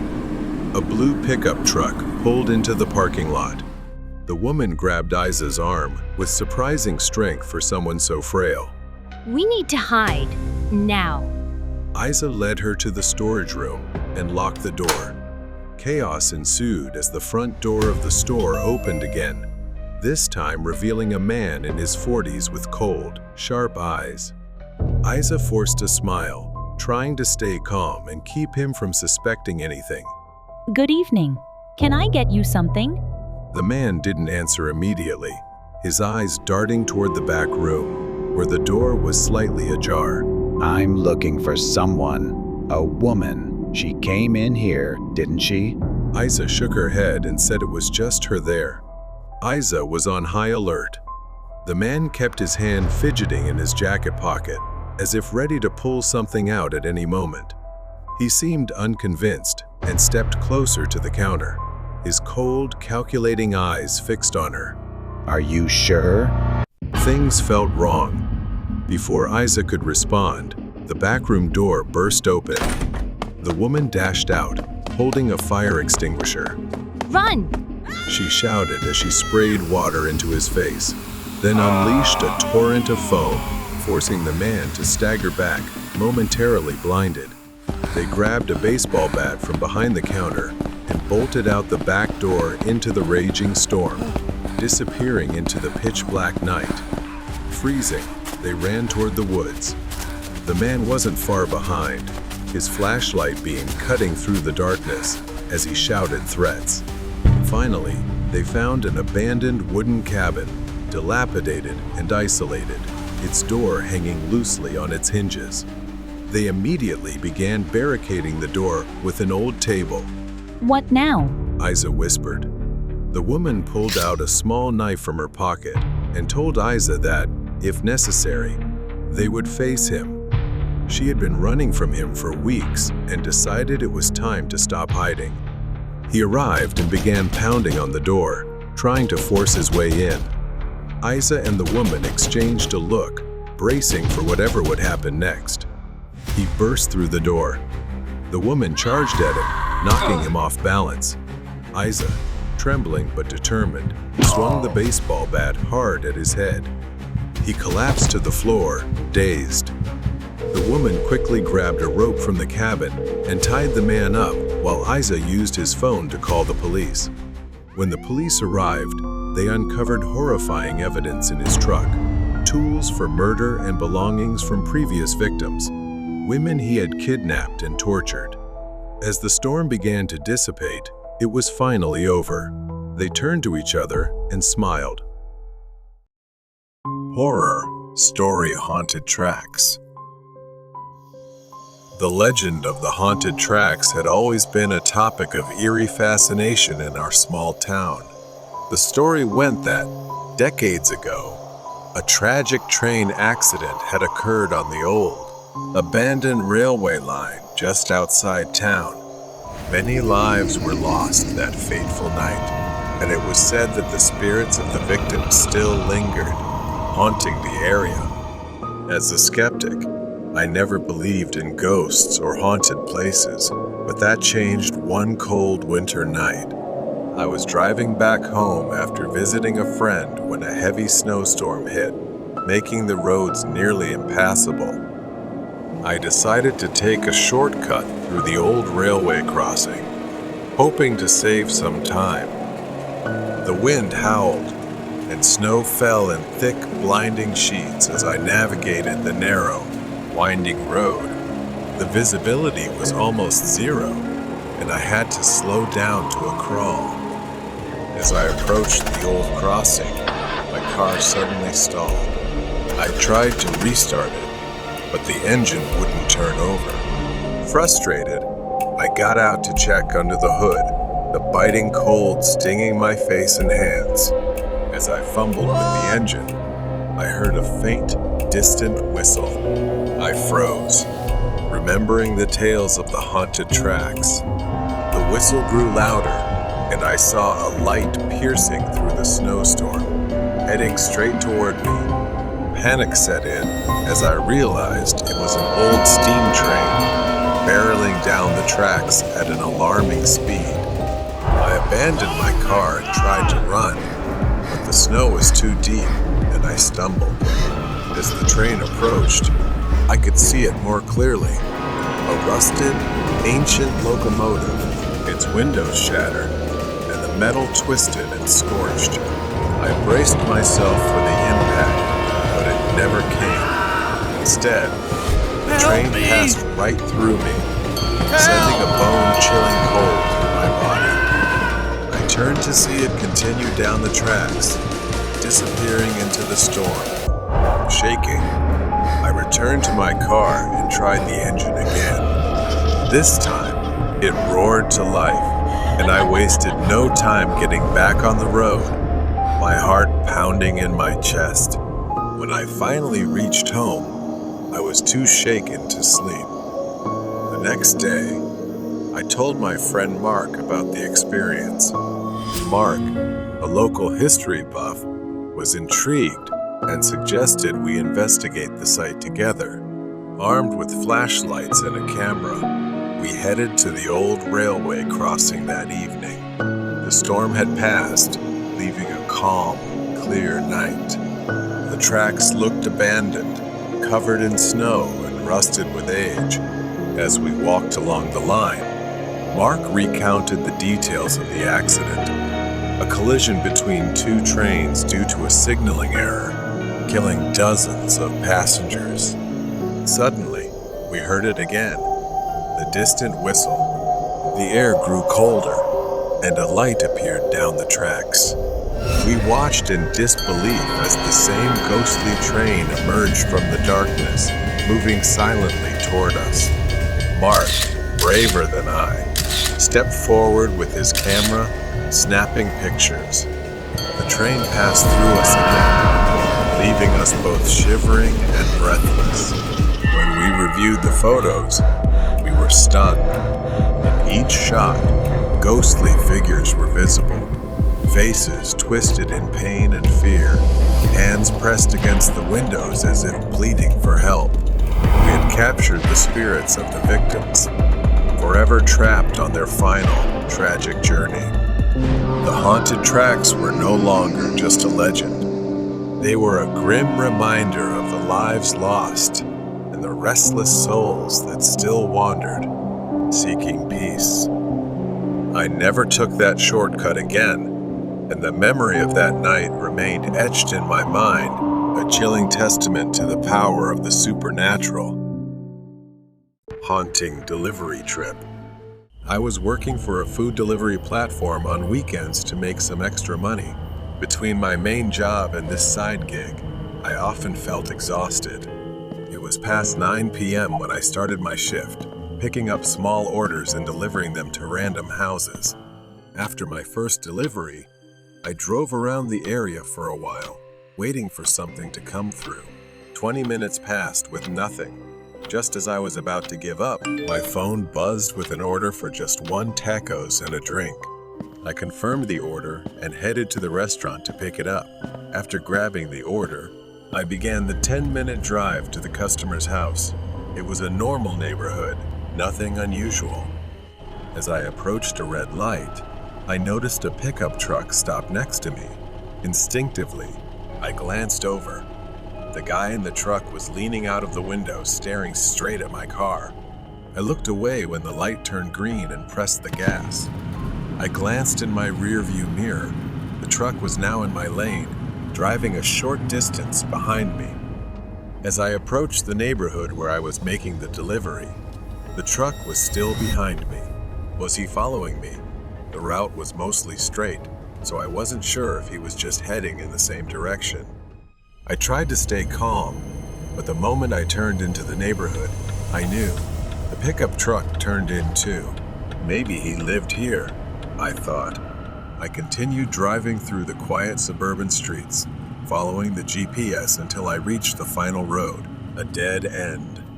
I braked and parked on the side of the road near the house number I had to deliver to. The truck followed and parked behind me. I sat there, frozen, trying to come up with a plan for the worst-case scenario. What was this guy doing? Was he really following me? I glanced at my phone and saw a message from the customer asking, "When will the food arrive?" Could it be the guy in the truck? Was he the customer waiting for me to step out?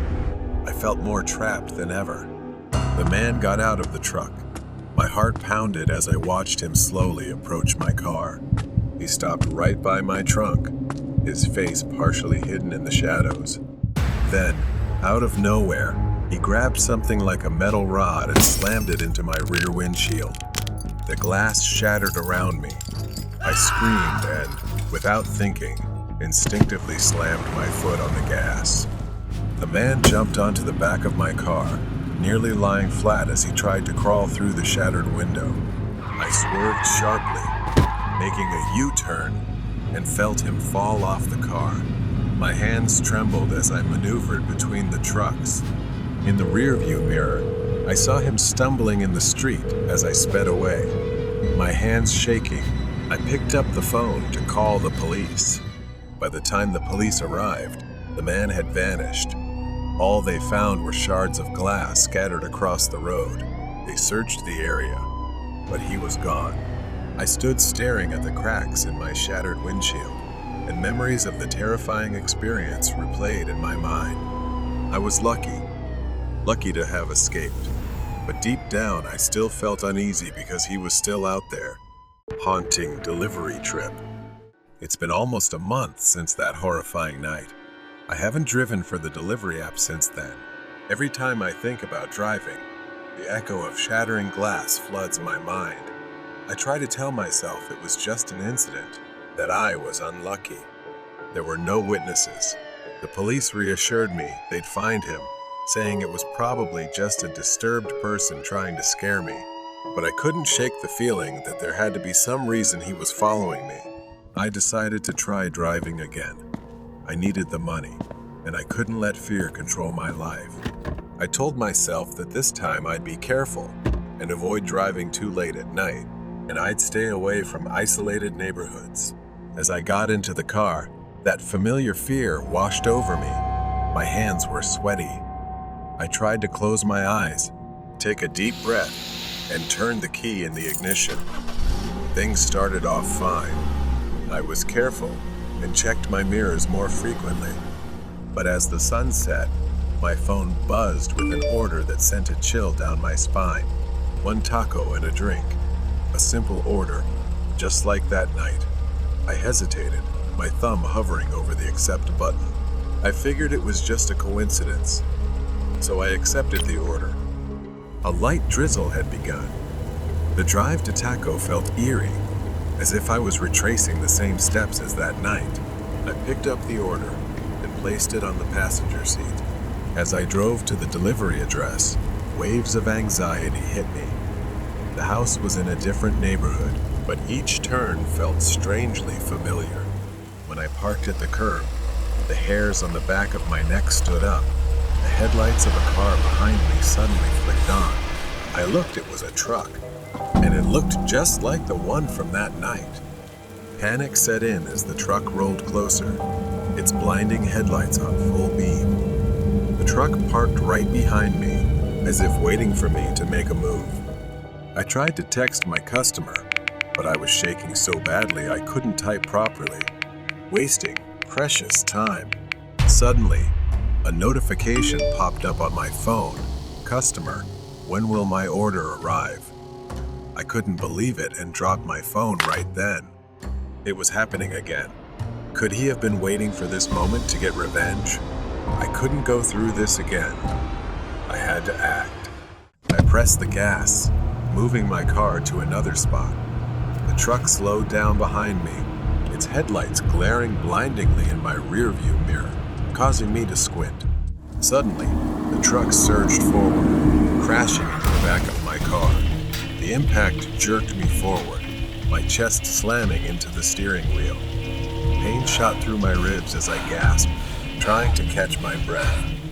I pressed the gas harder, but the rain had made the road slick, so I had to maintain control to avoid crashing. Panic hit me as he pulled up alongside, rolled down his window, and gave me a sinister smile. Another slam. The back of my car crumpled, and I felt something wet trickling down my head. My head had been injured and was bleeding from the impact against the window when he rammed me again.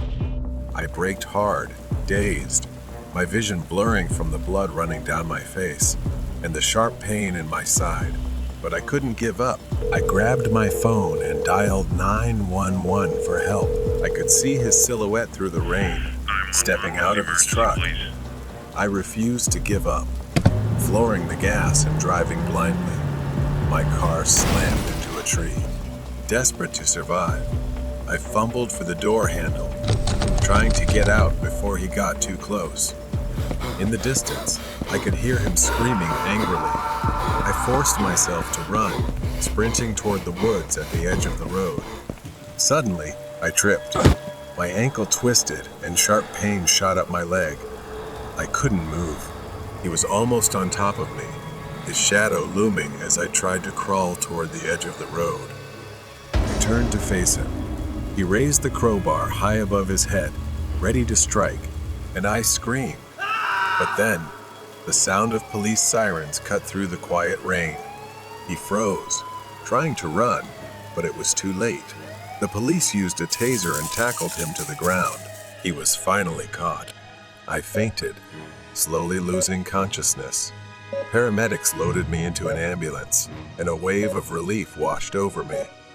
The nightmare was finally over. Killer in the rain. It's late spring in a rural area with vast stretches of wilderness. My small house stands alone in the vast darkness, surrounded by trees, the type of isolation I always dreamed of before moving here. Here, I can live away from the noise, people, and stress of the city. But tonight, the silence feels different. Heavy rain has been pouring for days. I should have found this isolation peaceful, but tonight, it feels suffocating. I'm sitting on an old couch watching TV and listening to the rain pounding on the roof, a soothing sound that usually makes evenings pass peacefully. I enjoy staying home on rainy weekends like this, far away from the world. Around 6 or 7 in the evening, I suddenly heard a knock at the door. At first, I thought it was the wind, but it wasn't. Another knock, this time louder. I hesitated. Visitors were rare here. It was strange for someone to show up without calling first. Grabbing a flashlight, I walked toward the door, my heart already starting to race. When I opened the door, heavy rain poured down, and the damp cold hit my face. Standing in the pouring rain was a man, soaked and shivering. He wasn't anyone I knew, just a stranger. He told me he was camping in the nearby woods and had run into trouble. He needed a place to stay, just for the night. His voice was pleading, but something about him made me uneasy. I handed him my phone to call for help so he could get a ride to town, as I didn't feel safe. But he refused, insisting he only needed shelter for the night. I felt uncomfortable, the rain pouring down on both of us. His insistence made me even more suspicious. I bluntly told him he couldn't stay here. After pausing for a moment, he turned and walked down the dirt path leading back to the woods. I watched him disappear into the trees, his figure fading into the rain. I locked the door immediately, still feeling uneasy. I tried to shake off the strange encounter, telling myself I did the right thing. There was no way to know if he was dangerous, especially in such a remote place. The rain kept falling, and I sat back down on the couch, trying to focus on the TV. But my mind kept drifting back to that knock at the door. After 2 hours, I noticed something, a faint orange light shining through the curtains at the back of the house. I haven't checked the window in a while, but now there's something outside. I stood up and pulled the curtain aside. Through the rain and mist, I saw it far off in the woods behind my house. A small, flickering campfire beneath a tree. Despite the heavy rain, the fire was still burning. There was a figure in the rain, but I couldn't make it out.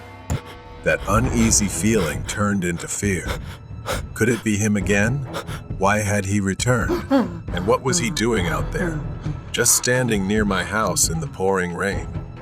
I picked up the phone and called the police. I didn't care if it took them an hour to get here. I needed someone to ensure he was gone. After the call, I glanced out the window again. The fire was still burning, but the figure had vanished. Panic surged through me. I rushed to the front window and saw him, the man from earlier, walking by with a rifle slung over his shoulder. He was heading toward the house, toward me. I staggered toward the closet in the hallway. my hands shaking as I grabbed the handgun and rubber bullets. I had bought it for protection, but I never really thought I would need it. I didn't want to hurt anyone. I pressed myself against the wall, listening to the man pounding on the front door. This time it was harder, as if he was hitting it with the butt of his rifle. I had to do something. I couldn't let him in. I yelled that I had a gun and I called the police. I stood still, gun in hand, straining to hear any sign of movement. Moments stretched on, and finally, after what felt like an eternity, I looked through the peephole. The porch was empty. I cautiously stepped outside, gun still in hand, immediately drenched by the rain. I saw large footprints, caked in mud. He was probably gone, at least for now. About an hour later, the police arrived and searched the area with flashlights. When they got to the campfire, they found something I hadn't expected.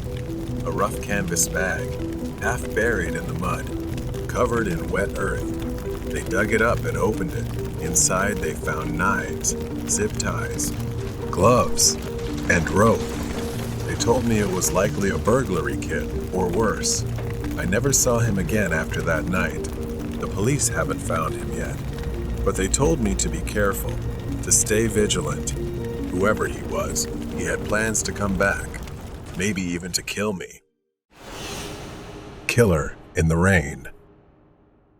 It's been half a year since that night.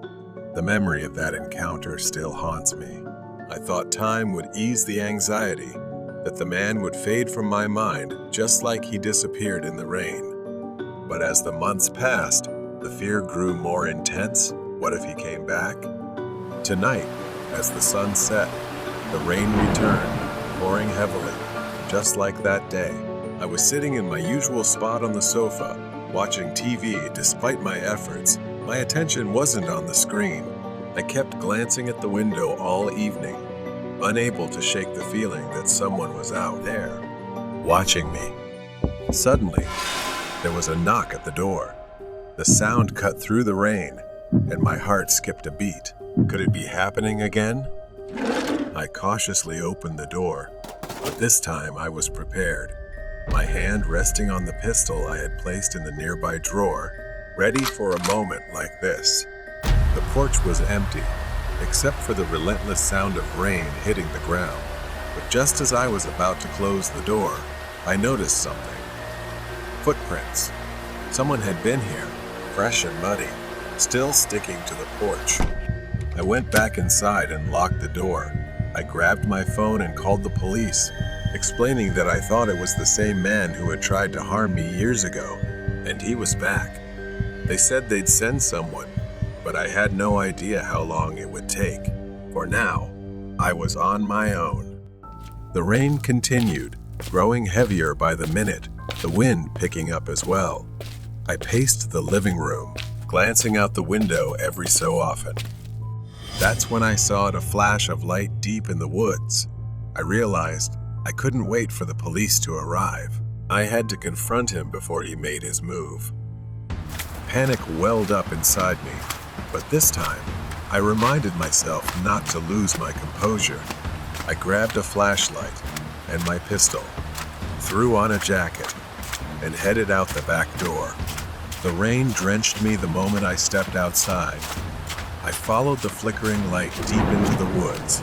My flashlight cut slowly through the night as the muddy ground made every step feel heavy, not just from the mud, but from my hesitation to venture further.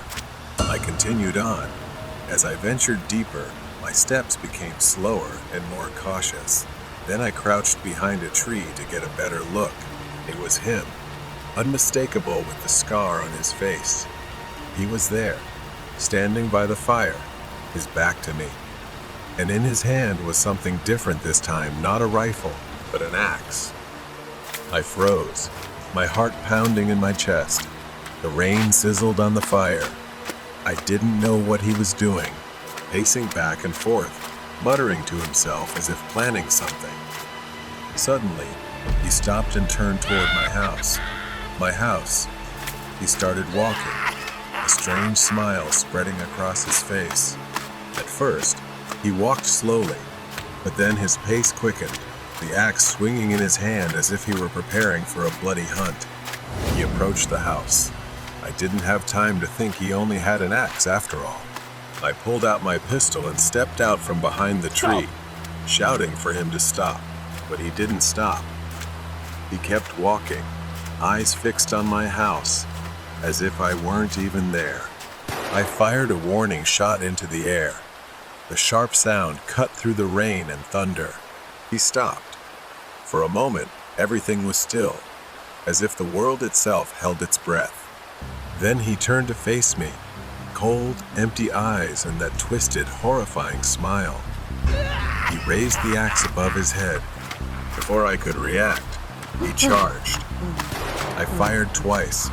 One shot missed, but the other hit his leg.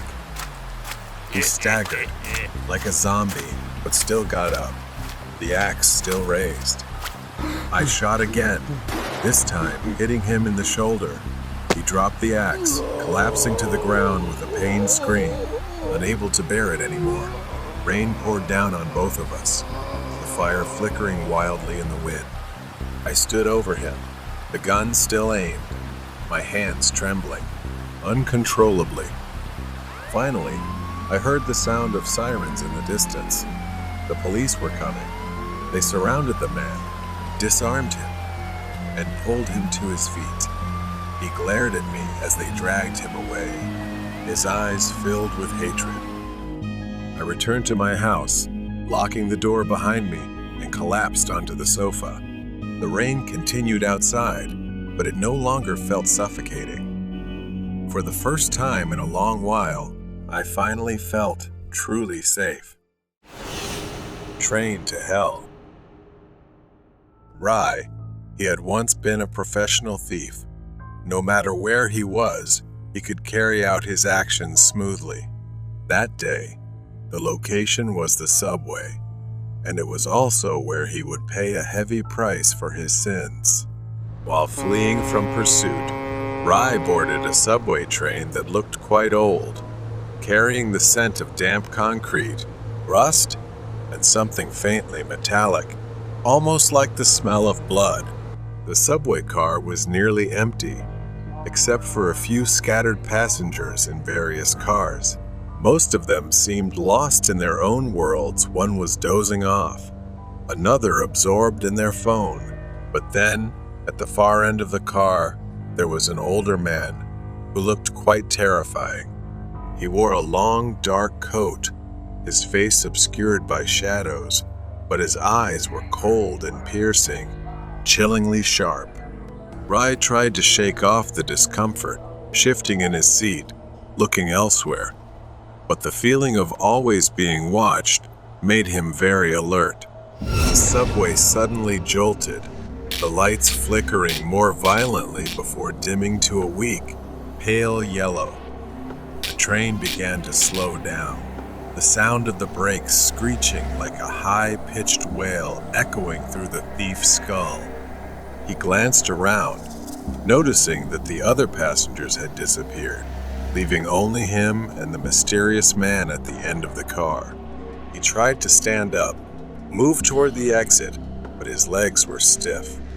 The man in the dark coat began to stand up, moving toward him with slow, deliberate steps, his eyes never leaving the thief. The subway train came to a complete stop. The doors remained closed. The thief was trapped. The man approached the thief, raising one hand with fingers unusually long and thin, and waved it slowly in front of the thief's face. The thief's eyes glazed over, his mind succumbing to the invisible power of hypnosis. His body went limp, collapsing into the seat as he was pulled into a vision, deeper and deeper, until the subway car completely vanished. Rai found himself standing in a nightmarish version of a subway station. The walls were cracked and oozing a thick black substance, the lights flickering. The tracks were covered in a dense, glowing red fog that seemed to rise from the very depths of the earth, and the air was thick with the stench of decay. The thief staggered forward, his breath coming in ragged gasps as he looked around, trying to find a way out. But the exits were blocked, sealed shut by heavy iron gates covered in chains and padlocks that had mysteriously appeared.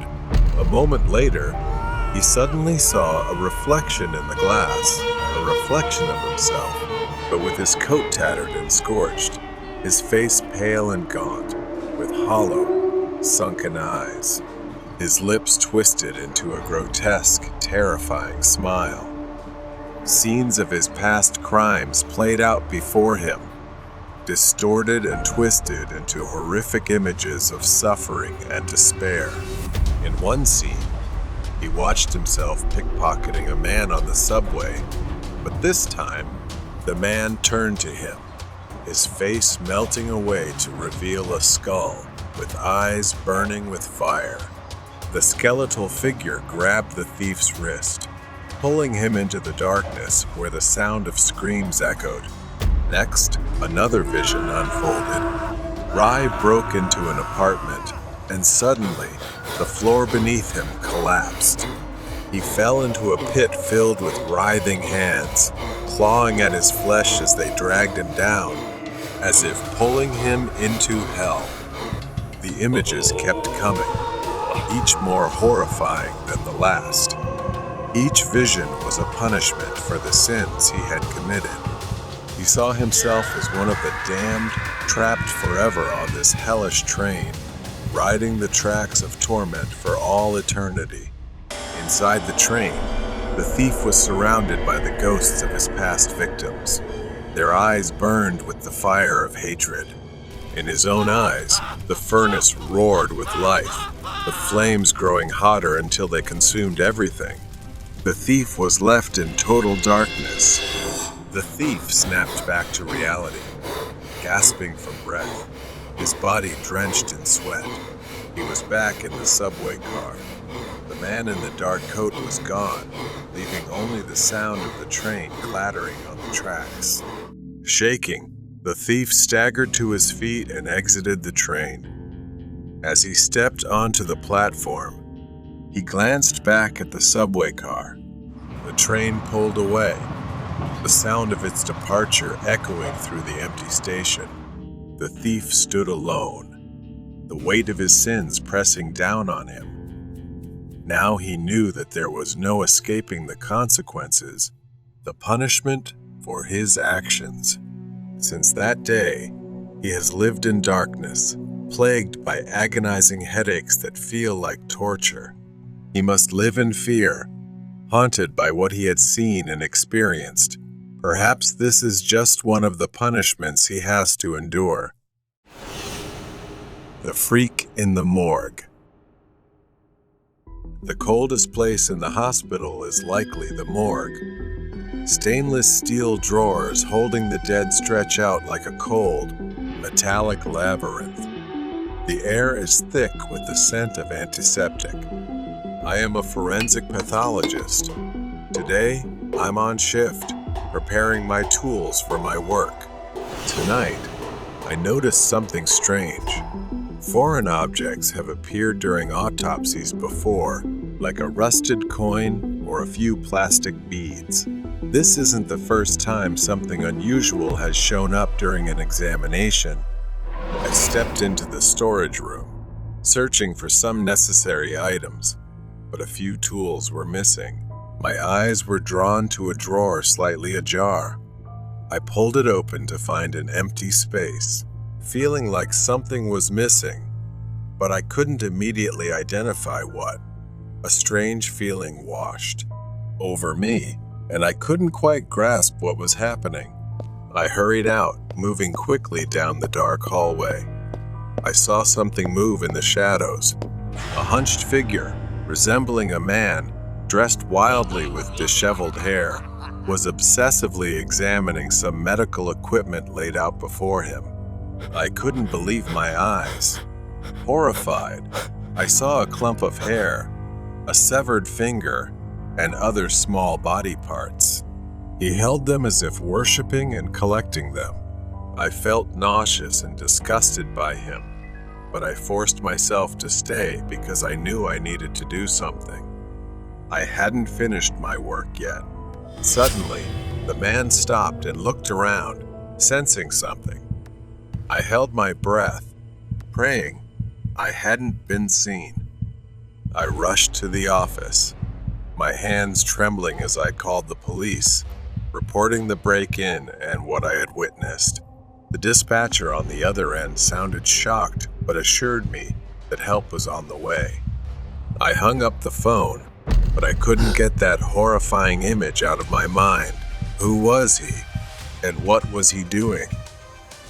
Suddenly, while trying to find a place to hide, he spotted me and chased after me as if he wanted to make me his next victim, the next piece in his collection. I ran as fast as I could, desperately searching for a place to hide. Fortunately, the police arrived just in time, and perhaps he realized that it was no longer just the two of us. He became distracted, giving me a chance to escape. I managed to escape and crouched behind the desk, eyes fixed on the door, counting every second until the police arrived. The police burst in and found the intruder in a frenzy, as if he had lost his mind. He was caught off guard, his crazed eyes wide with panic. The officers quickly subdued him, wrestling him to the ground as he snarled and fought like a cornered animal. They handcuffed the man and began searching the area where he had been, uncovering his gruesome collection of stolen medical tools, body parts, and a disturbing array of personal items taken from the corpses. His twisted obsession and grotesque passion were fully revealed. I stepped out of the room, still trembling, as the police led the intruder away in handcuffs. The man glared at me with pure hatred. The morgue, once a place of routine and order, had become a site of horror, tainted by human depravity.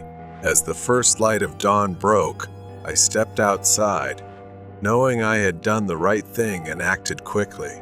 The dead had already suffered enough, and it would have been a tragedy if they were not kept intact.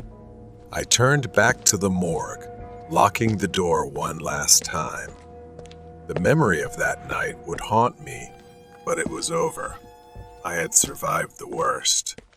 The curse of the top students. The school stood tall and intimidating with its Gothic architecture, old and worn, with ivy creeping up the walls. The atmosphere always felt gloomy. The walls were adorned with old portraits of past headmasters and notable students, their eyes seemingly following anyone who passed by. The floor creaked with every step.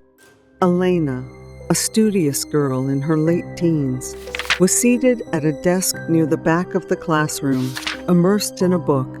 The room was empty except for her, and the silence was suffocating. The school had a bookshelf dedicated to the history and legends of the school over the years. It was quite large and sparked her curiosity to learn more. Elena searched through the archives, looking for information about a mysterious curse she had heard rumors about. While reading an old history book about the school's founding, she came across a leather-bound book, aged and ancient. Unexpectedly, a page with a paper bookmark revealed a section about the curse of the good and top students at the school. Years ago, the school had been plagued by a series of unexplained events. The top students began disappearing under mysterious circumstances, their academic excellence seemingly attracting a dark force. Shadows moved on their own, and strange whispers filled the hallways. Elena read about how the curse started with a student who made a pact with an unknown entity to achieve academic success. The price was their soul, and the curse had haunted the school ever since. Elena left school to go home. She started to feel scared because she was one of the top students at the school. She hadn't witnessed anything herself, so everything seemed vague to her, caught between reality and fiction. As she descended the stairs, the eyes of the portrait seemed to follow her, glowing faintly and eerily in the light. Elena entered the bathroom to splash water on her face, trying to shake off the feeling of being watched.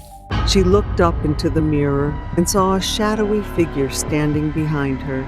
She spun around, but the bathroom was empty. Her breathing became rapid, and she quickly left. Elena sought refuge in the science lab, hoping to find a logical explanation for the strange events. As she flipped through a textbook, the lights flickered and went out.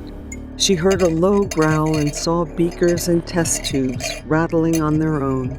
A cold breeze brushed past her, sending shivers down her spine. Panic.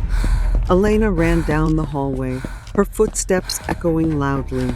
She heard whispers of her name, growing louder and more urgent. She stumbled and fell, the whispers now a cacophony of sinister voices. Beware, your turn will come. Desperate, Elena burst into the headmaster's office, hoping to find answers. The office was dark and cluttered with old papers and books.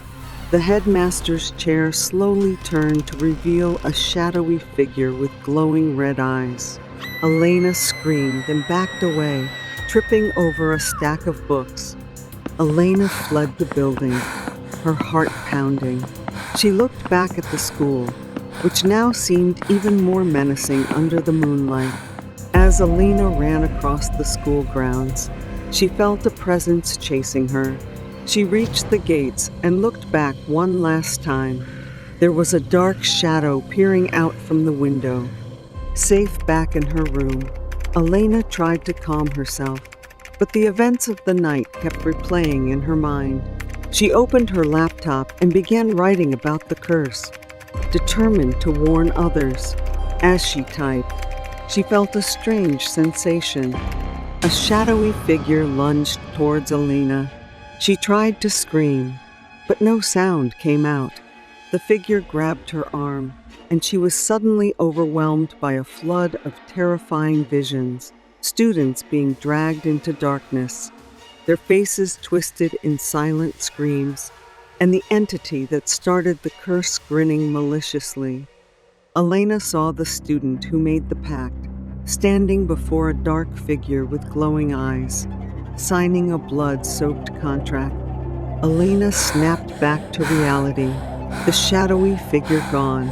She was left shivering, a dark mark on her arm where the figure had grabbed her.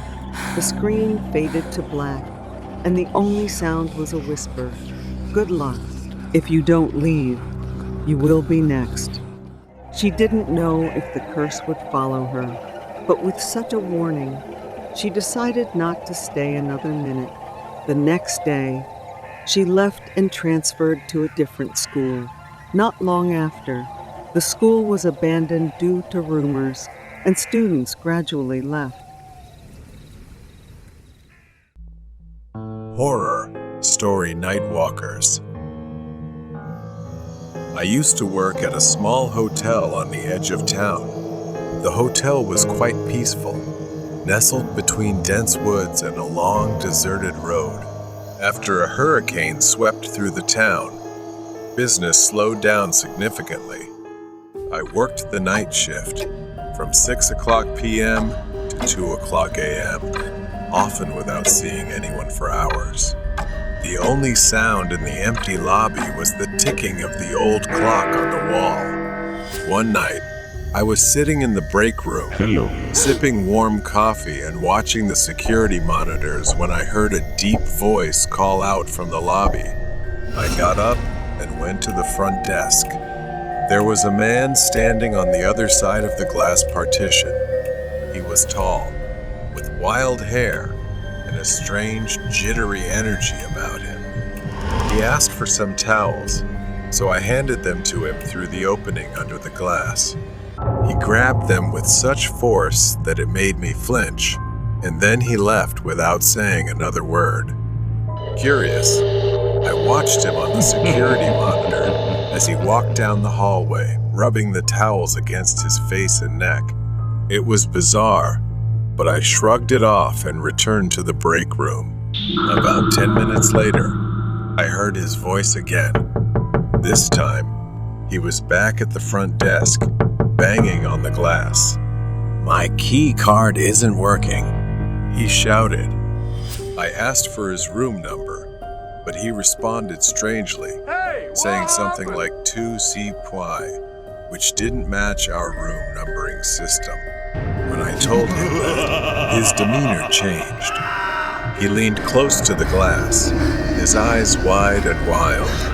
"I'm going to kill you," he said with a cold smile. I froze as he repeated it, louder each time, until he was nearly screaming. I grabbed the phone and dialed 911, shouting at him that the police were on their way.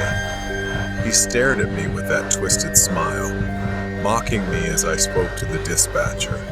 Finally, he left the hotel, disappearing into the night. I was shaken but relieved that he was gone. I decided to stay in the lobby for the rest of my shift. When my relief arrived at 2:00 a.m., I hurried outside, eager to get home. The cold night air bit at my skin as I walked through the empty parking lot. Suddenly, I heard a noise behind me, like someone walking on tiptoes. I turned around, and there he was, hiding behind a car. His eyes followed me from the shadows, and he whispered, "I'm going to kill you." Panic surged through me. I looked around, trying to decide what to do. My only chance was to run to the nearest house with a light on. I sprinted to the door and pounded on it, screaming for help. Just as he grabbed me from behind, the door flew open, and the homeowner shouted, scaring him off. I collapsed in relief as the homeowner called the police. The police arrived, but he had already disappeared. I identified him on the security footage, but they never caught him. To this day, I still wonder if he's out there, lurking in the shadows, waiting for another chance. 2 children without eyes. The setting sun cast long shadows over the quiet suburban neighborhood. Ivy, a young woman in her 20s, was walking home after work. The streets were unusually empty, and the air carried a strange chill. As she turned the corner, she noticed 2 figures standing under a flickering streetlight.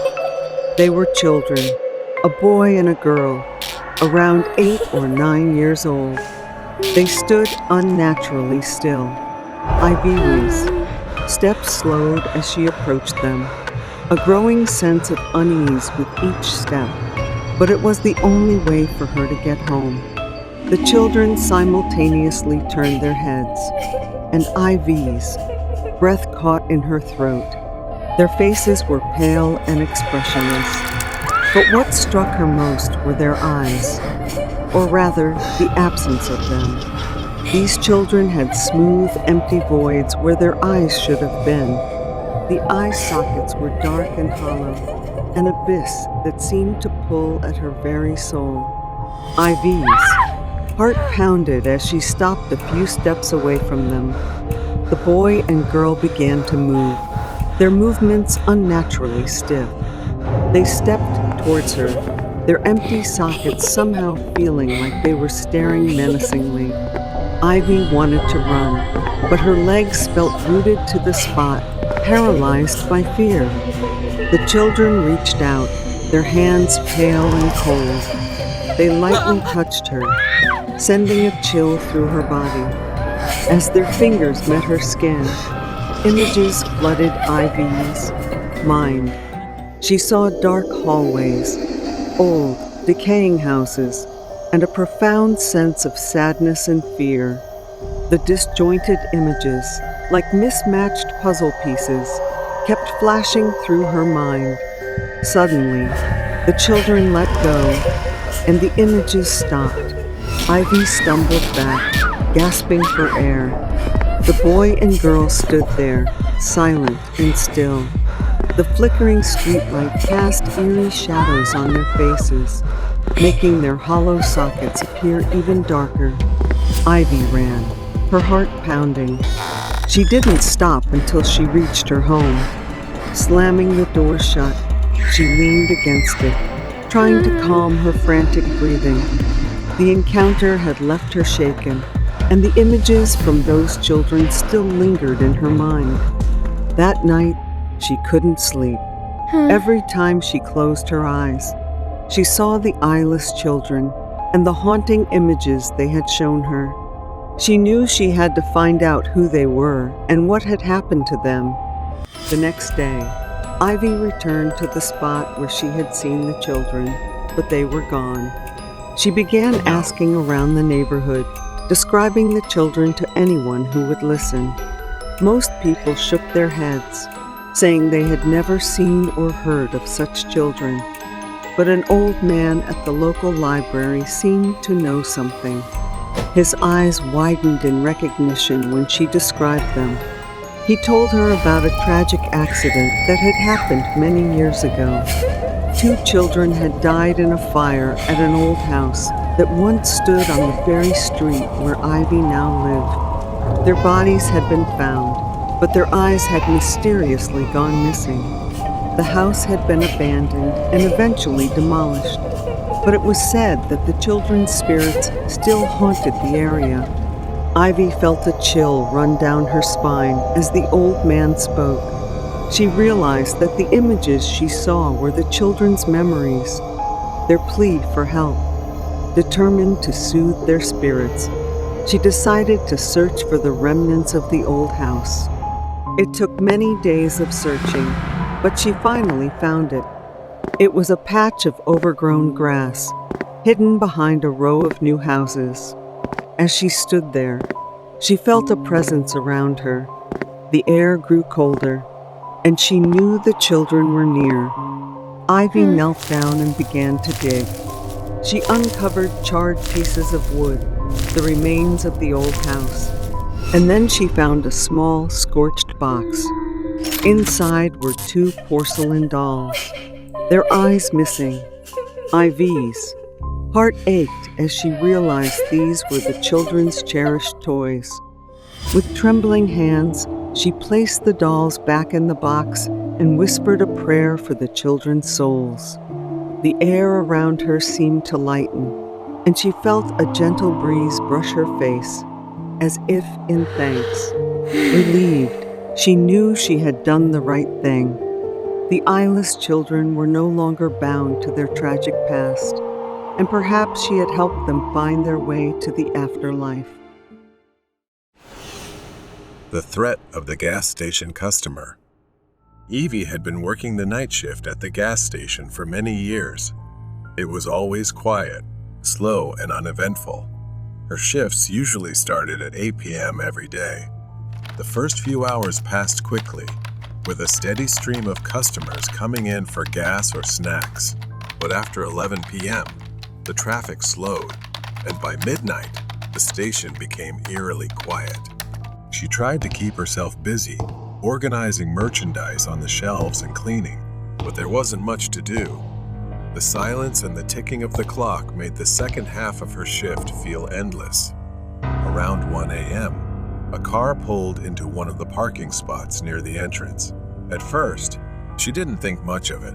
Most cars came in for gas and left immediately. But this car just sat there. No one got out. She stood up straight behind the counter, waiting for anyone inside to come in. She leaned over the counter, looking through the glass door, but nothing happened. Maybe they were just resting? She shrugged and continued scrolling on her phone, distracted for about 20 minutes. When she looked up from her phone, there, standing in one of the aisles, was a man. He was just there, staring at her. She hadn't heard the doorbell, hadn't seen him walk in. How had he gotten inside without her noticing? The man quickly averted his gaze when he saw her looking. He appeared to be in his 40s floor, wearing a dark coat and a scruffy beanie. There was something about him that made her uneasy. He moved slowly through the aisles, his eyes occasionally glancing toward her, as if assessing whether she was watching him. His movements were deliberate, almost calculated. She tried to remain calm, watching him closely, but she couldn't shake the feeling that he was planning something bad. Suddenly, he turned toward the front door and hurried outside. She dashed out the door, her heart racing. The car was still parked there, but the man walked right past it, disappearing into the darkness along the road. She went straight to the security camera to figure out how he had gotten in without her noticing. She pulled up the footage, scanning through until she found the moment he arrived.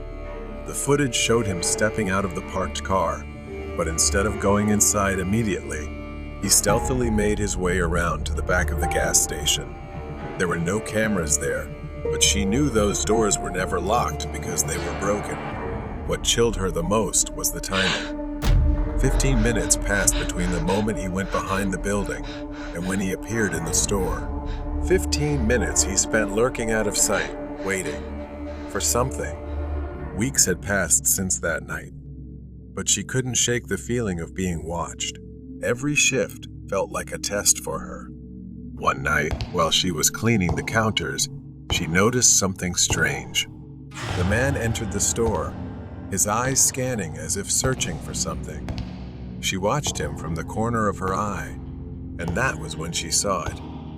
Something that seemed horrific. Then he approached her checkout, and she thought she might have guessed right. Dark stains on his sleeve, splotches that looked like blood clinging to the fabric, and he had done something vile and horrible. She wasn't sure if it was the same man, but she sensed it was him by his stature and clothing. She froze, her hands clenched, as he slowly moved down the aisle, seemingly oblivious to her stare. He quickly slipped away, melting into the shadows, and she was left in silence.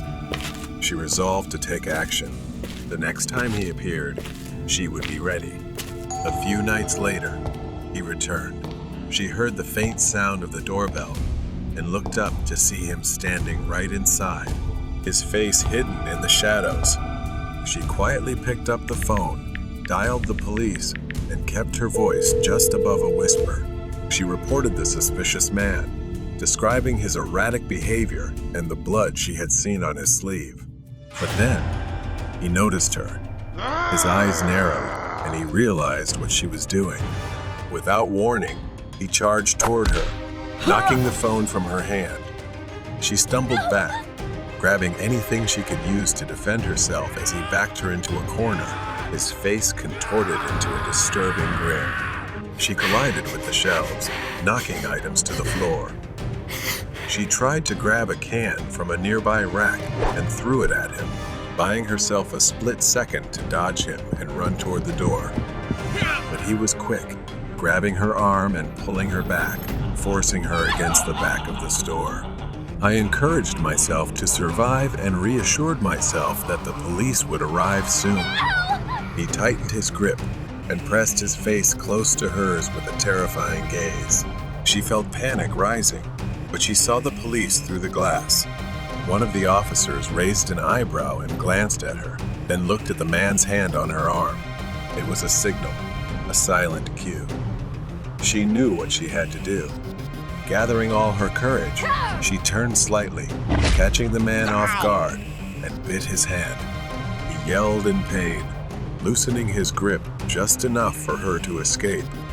She stumbled forward, getting out of his reach. The police burst through the door, quickly advancing with their weapons drawn. He hesitated, his face contorted with anger, but he knew he was outnumbered.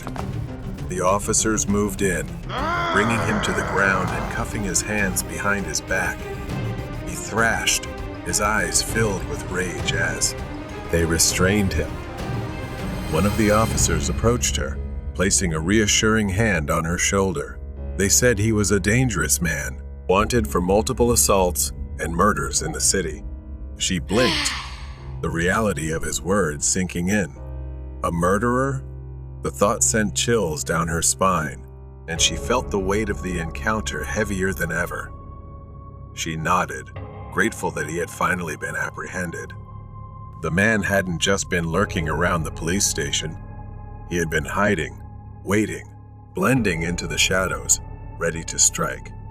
The police finished their reports, and she was left alone in the quiet gas station. The shelves were disarrayed, items scattered after their struggle. The man was gone, but she couldn't shake off the horror of it all. The scars he left would remain with her, a reminder of the darkness lurking just beyond the light. Weird night at school. I work the night shift as a janitor at a local school. This job is ideal for anyone who enjoys solitude. It's just me, the empty school, and my mop bucket. I only talk to my coworker when it's absolutely necessary. Most of the time, we split the school and don't see each other during the entire shift. One night, the whole school was completely silent. The only sound was the occasional echo of my mop hitting the floor. I've done this thousands of times, but something about this night felt different, like something was watching me from the darkness. I brushed it off and continued cleaning, walking through each hallway. I wore my headphones, playing music softly enough to still hear if someone was around, but everything seemed normal. I took a short break to change the water in my mop bucket. When I came back, I noticed something strange. The wet floor sign I had set up earlier was knocked over. I sighed and went to pick it up, but that's when I saw them small, wet footprints leading away from the sign and down the hallway. I followed the footprints down the hallway, leading to the stairs up to the second floor. The footprints stopped at the top of the stairs. I paused, trying to hear anything. Then, I saw something move out of the corner of my eye. It was fast, a flash of movement at the end of the hall. My pulse quickened, and I hurried to the end of the hall, but no one was there. Just then, I heard faint laughter, like the giggle of a child. It echoed through the empty school, sending chills down my spine. I turned around, looking for the source of the laughter, but saw no one. A loud crash suddenly broke the silence. The sound came from the first floor. My mop bucket, which I had just filled with clean water, was tipped over, spilling water all over the floor. My blood boiled with frustration. Someone was messing with me, and I wasn't in the mood for games. I grabbed a dry mop and started cleaning up. As I worked, I couldn't shake the feeling of being watched. My mind raced, trying to figure out what was going on. Were there still students in the building, or had someone snuck in after hours? I decided to talk to my coworker. Maybe she had seen something too. She laughed and told me I was messing with her. She looked at me, completely confused, shaking her head.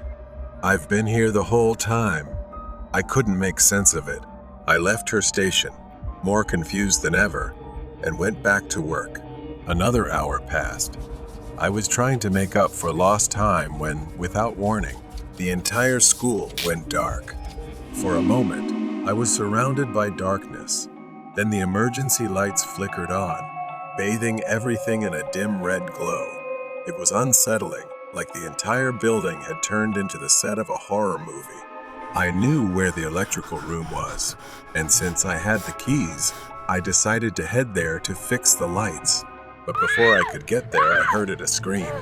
My coworker's scream, filled with fear, echoed through the school. I ran toward the electrical room, fear rising inside me.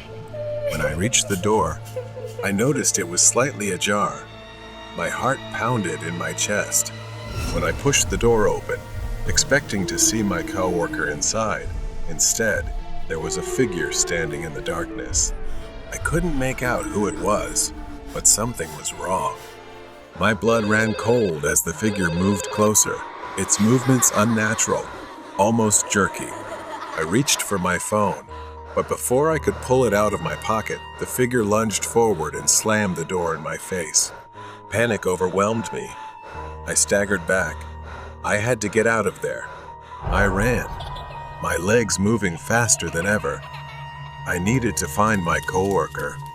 When I reached her area, her mop bucket was lying in the middle of the hallway, but she was gone, no sign of her.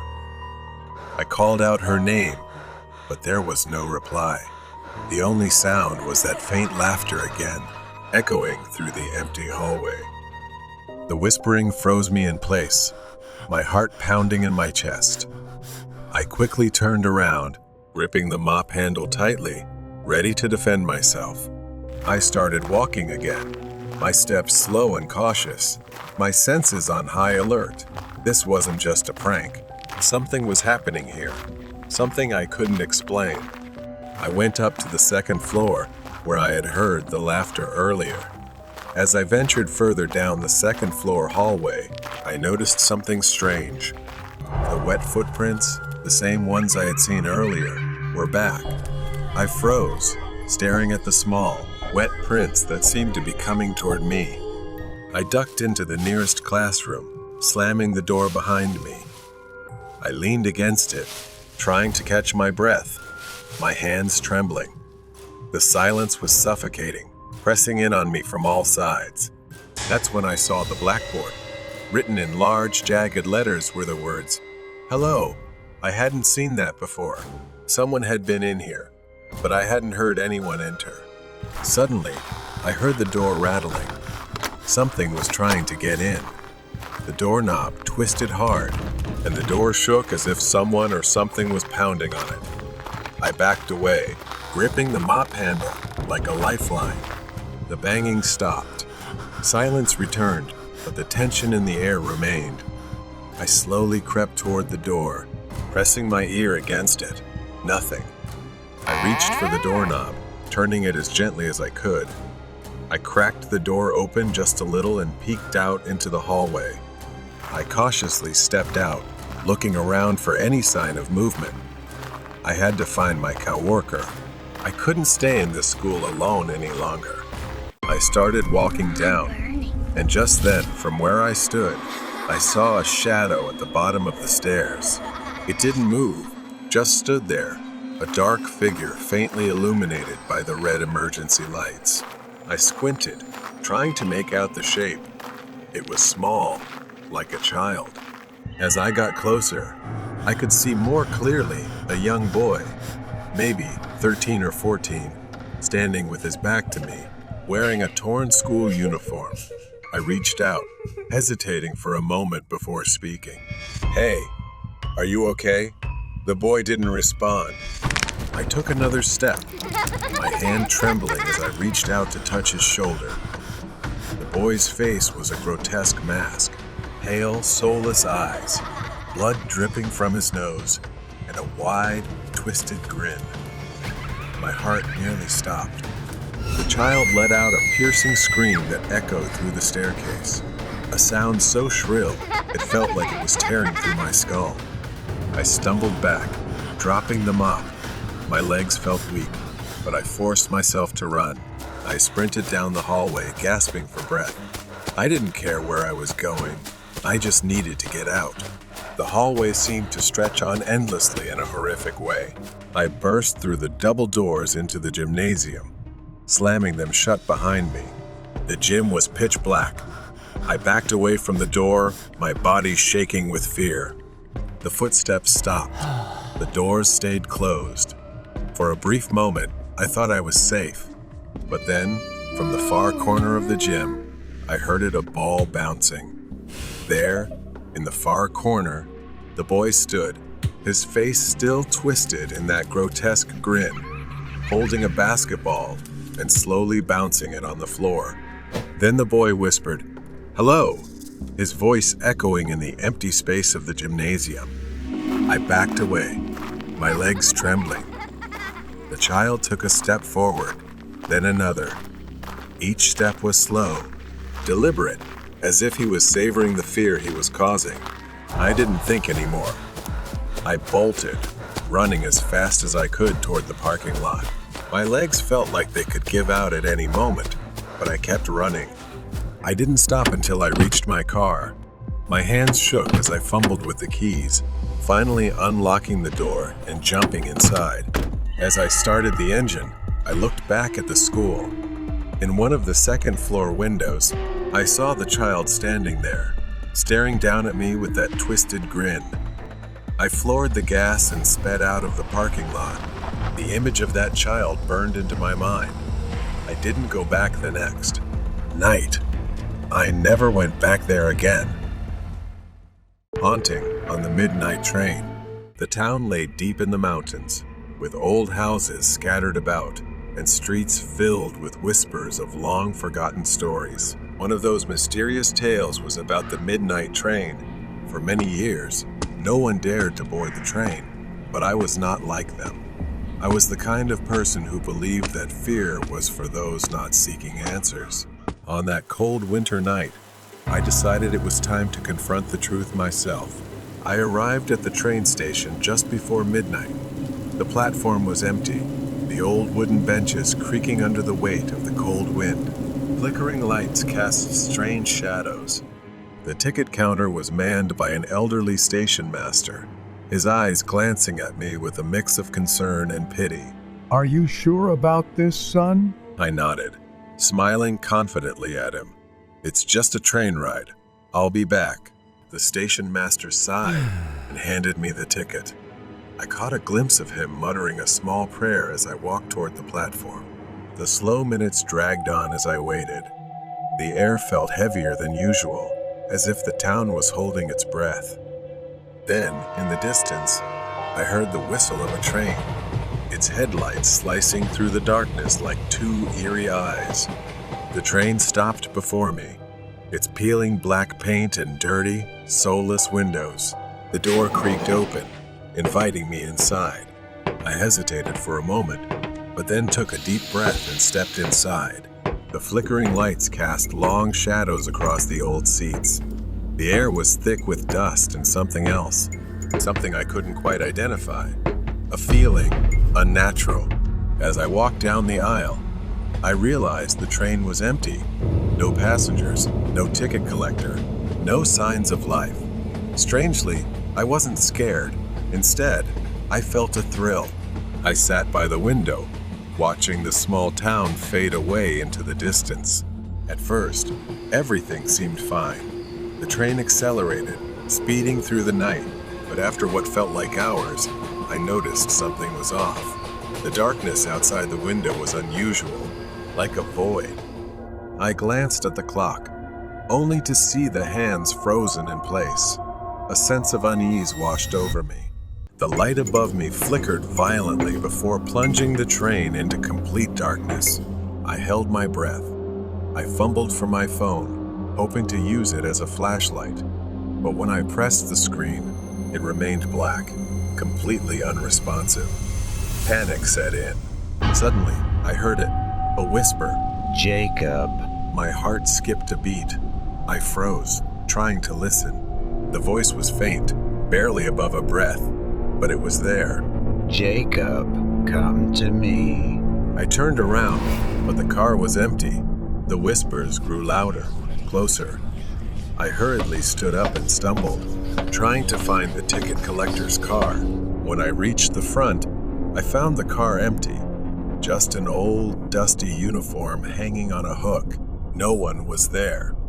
The train shook violently, throwing me off balance. I clung to the seat to steady myself as the whole car seemed to tremble. The train was moving faster, dangerously fast. I reached for the control panel, hoping to stop the train, but it was covered in dust and cobwebs, as if it hadn't been used in years. My fingers fumbled over the switches, but nothing worked. Then the whispers returned, growing louder, filling the air around me. "You can't escape, Jacob." My blood ran cold. Those words seeped into my ears, chilling me to the bone. I turned to leave, but something held my feet in place. I looked down and saw an old pair of shoes still attached to a ghostly figure. It was pale, translucent, Its face twisted in pain. Its hollow eyes stared at me. Then, more appeared. Ghostly figures emerged from the darkness, their bodies flickering like dying candles. They reached out to me, their cold, damp hands, their voices filled with sorrow. Help us. Save us. I tried to back away, but the shadowy figures closed in on me. Their icy hands brushed against my skin, sending shivers down my spine. Desperate, I pushed them away, their cries echoing in my ears. I needed to escape now. At the back of the train, I found a locked door leading outside. I pounded on it, shouting, but it wouldn't budge. Then, in the corner of the car, I noticed a faint light. I knelt down and lifted a loose floorboard, revealing a hidden compartment. Inside was an old, dust-covered journal. The journal belonged to the original train conductor. He described strange occurrences and ghosts.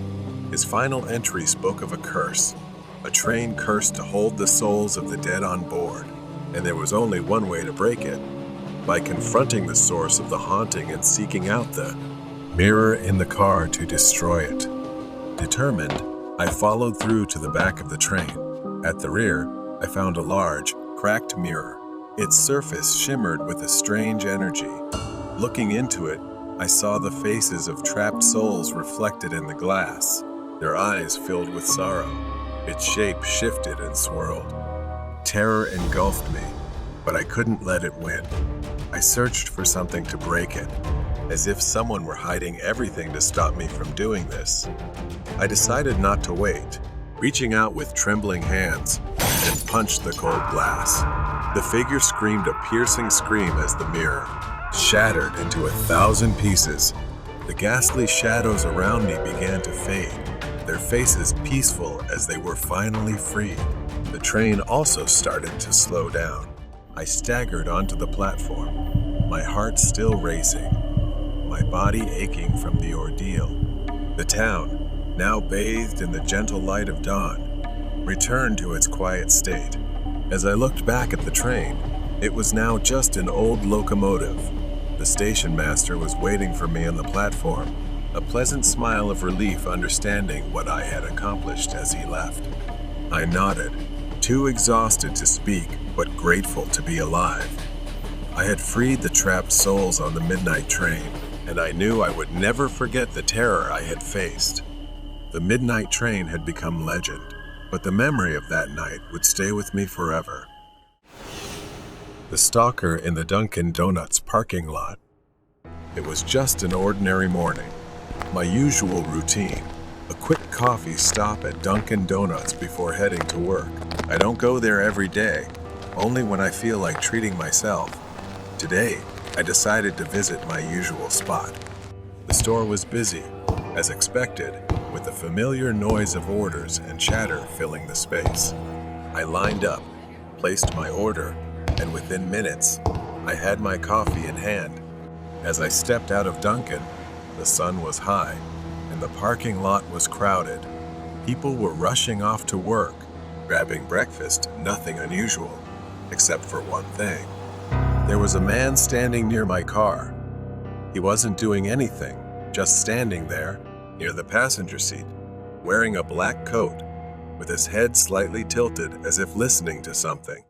I tried not to think too much about it. People do weird things sometimes, right? Maybe he was just waiting for someone. I pressed the unlock button on my remote, the faint beep cutting through the quiet, and I headed for the driver's seat. The plan was simple. Get in, start the car, drive off, and forget about it. As soon as I got inside, an uneasy feeling ran down my spine. I put the key in the ignition, and just as I was about to start the car, the passenger door opened. The man got in. For a second, I just stared, frozen in disbelief. He didn't look at me. He didn't say a word. He just sat there, staring out the window. My heart raced. I didn't understand what was happening. I turned to him, my voice shaky.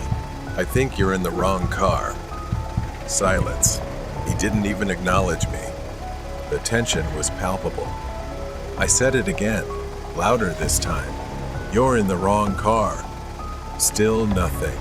He just stared out the window, his expression blank, detached. That's when the fear set in. I told him to get out or I'd call the police. My voice was firmer now, desperate. And then it happened. Without warning, he turned toward me, glaring. His hand shot toward the ignition, and before I could react, he grabbed my keys. For a moment, we struggled.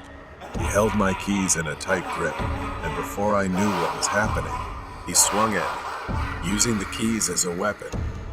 He swung it toward my face. I dodged, but I knew I had to get out of there. I pushed open the driver's door and bolted. I ran, gasping, panicking, not stopping until I was back inside Dunkin' Donuts. I grabbed my phone and called 911, barely able to explain what had just happened. Through the large glass windows of the store, I saw him driving off in my car, disappearing down the street.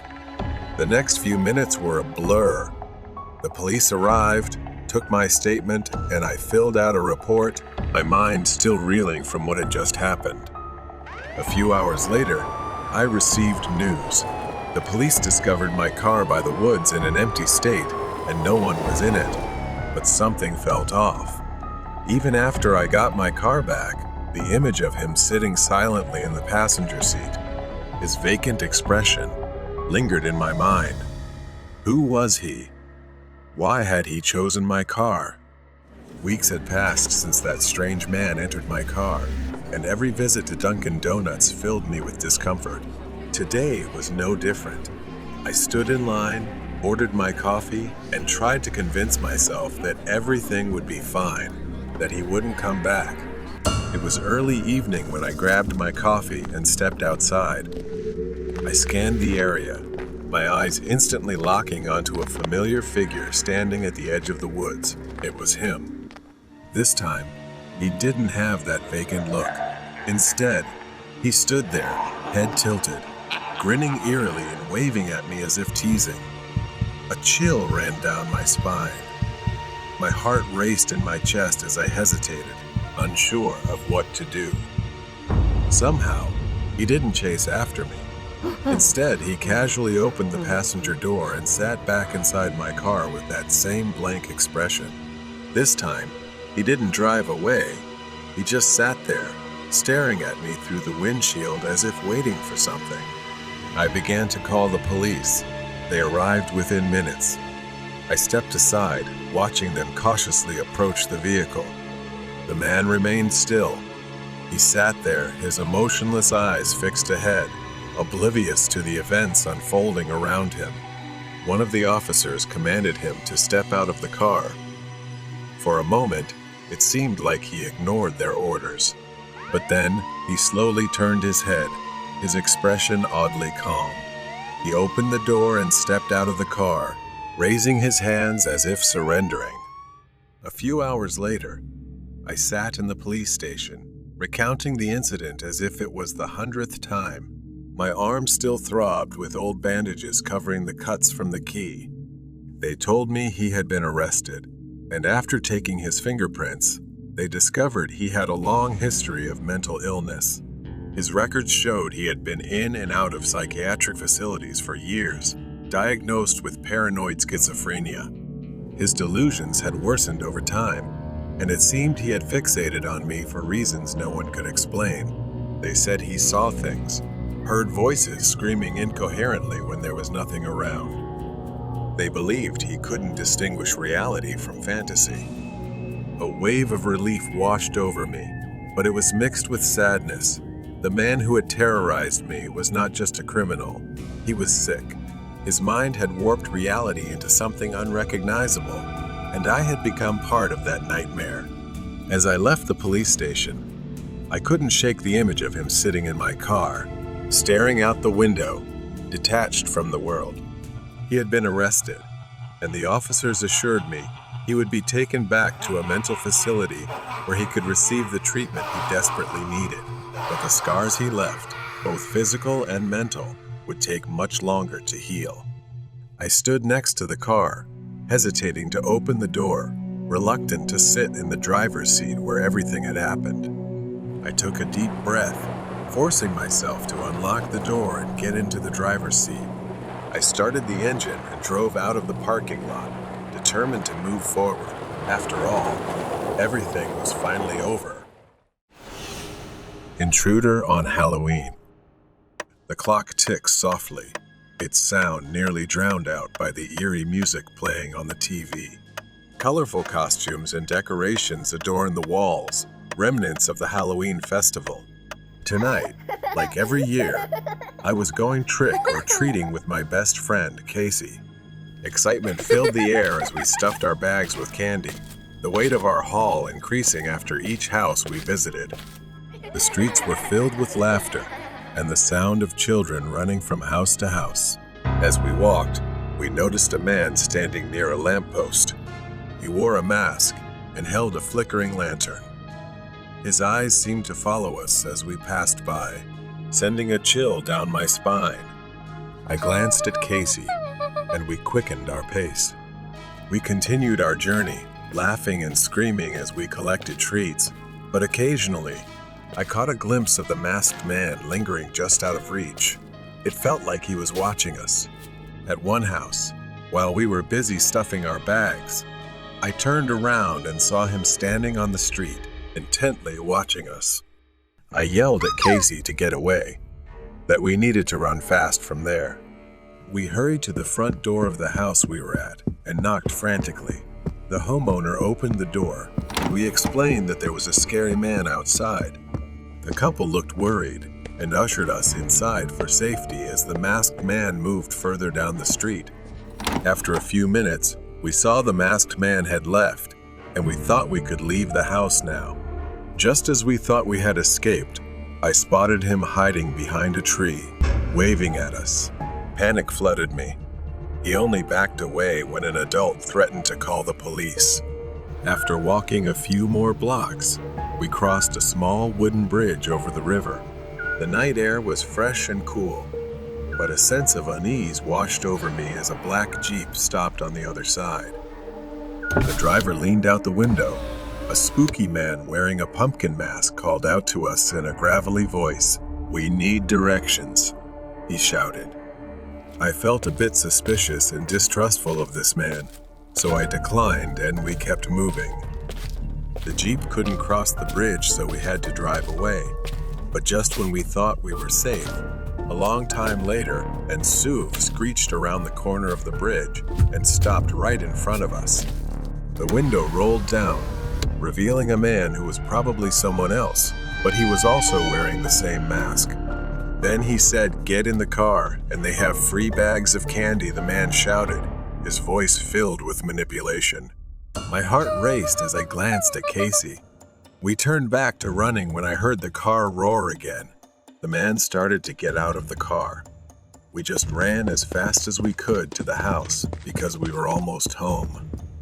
We finally arrived home. My mother left for work, so it was just the two of us at home. Tonight, Casey slept at my house to stay safe. Every second passed as I looked out the window uneasily at that man in the pumpkin mask. The memory of the Jeep, everything was still in my mind. Mine. The streets were pitch black, darkness stretching over the sidewalk. I held my phone, staring at the screen, hoping to distract myself from the rising anxiety within. Suddenly, my phone buzzed. A message from Casey. What if they come back? I glanced at her, but she was still peacefully asleep, unaware of the tension suffocating the room. I cautiously approached the window and peered through the curtains. My heart skipped a beat. The black Jeep was parked outside my house. I whispered urgently, shaking Casey awake. Casey's eyes flew open in fear. We both sat up, listening intently. The engine roared, and I could see a shadow moving inside the Jeep. My pulse quickened, and I knew we had to act and come up with a plan. I whispered, "If he comes in, we have to trap that man." We gathered supplies, a heavy chair, some rope from my dad's toolbox, and my phone, so I could call for help if needed. We figured we could block the door if he came in, trapping him inside. Casey nodded, and we hurriedly propped the chair against the door, tying it tightly with the rope. We were ready and positioned behind the chair, preparing for anything that might happen. Through the glass, I saw the masked man standing by the front door, his shadow ominously stretching. My heart raced as he knocked, the sound echoing like thunder in the silence of the night. Suddenly, I saw the man step back, turn around and walk towards the Jeep. I watched in horror as another figure stepped out of the car, both wearing masks and dark clothes. My mind is racing now. There are two people, I whispered. Fumbling for my phone, Casey, we need to call the police. Fear gripped me, knowing our trap might only buy us a little time to escape safely. But before I could dial, I heard footsteps approaching the house. The doorknob rattled, and my heart raced. The masked man yelled something indistinct, and I felt panic rise. They're trying to get in, I said, gripping Casey's arm tightly. I heard them banging on the door, trying to break it down. The chair held for now, but I knew it wouldn't last long. Call the police, I shouted, but Casey was frozen in fear, her eyes wide. I took a deep breath and tried to stay calm. I whispered, we need to run, and when they break in, Casey and I will head for the back door. With a loud crash, the chair toppled over. The door swung open. The masked man charged into the living room, followed by another figure. I slowly crawled toward the door, then grabbed Casey's hand, and we ran toward the back door, quietly escaping the intruders. We bolted out into the backyard and ran toward the fence. Behind us, I heard the men shouting. I shouted for Casey to climb over the fence.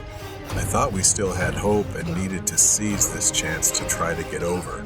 As things grew urgent, I started to climb up, but unfortunately for me, one of them came outside and managed to grab and pull my leg. I flailed and kicked at his face, but it didn't seem to matter. It didn't faze him at all. I fell painfully to the ground. I looked in agony as Casey cried in fear by the fence on the other side. I screamed for her to run. I would follow, but she seemed too scared, worried for my safety. I lay in pain, watching him grin grotesquely. He taunted me, saying trick or treat, and waved at Casey playfully, enjoying our fear.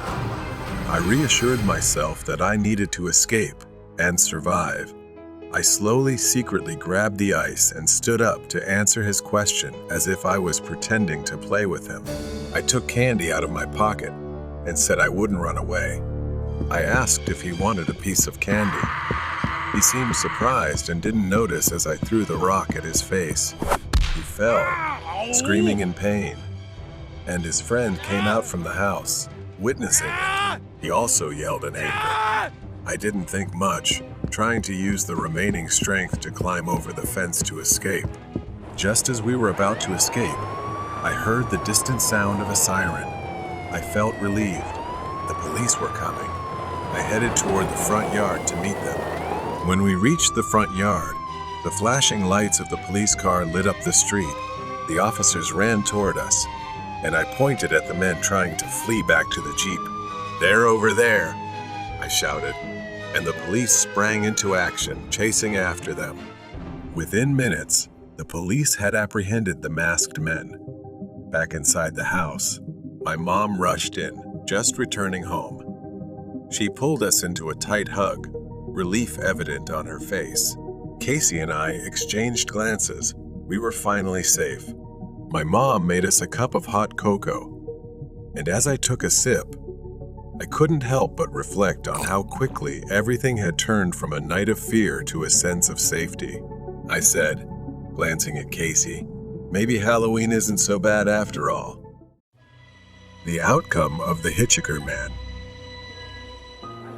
I was working the third shift at a 24/7 diner in a quiet town. Most of our customers were truck drivers and travelers passing through.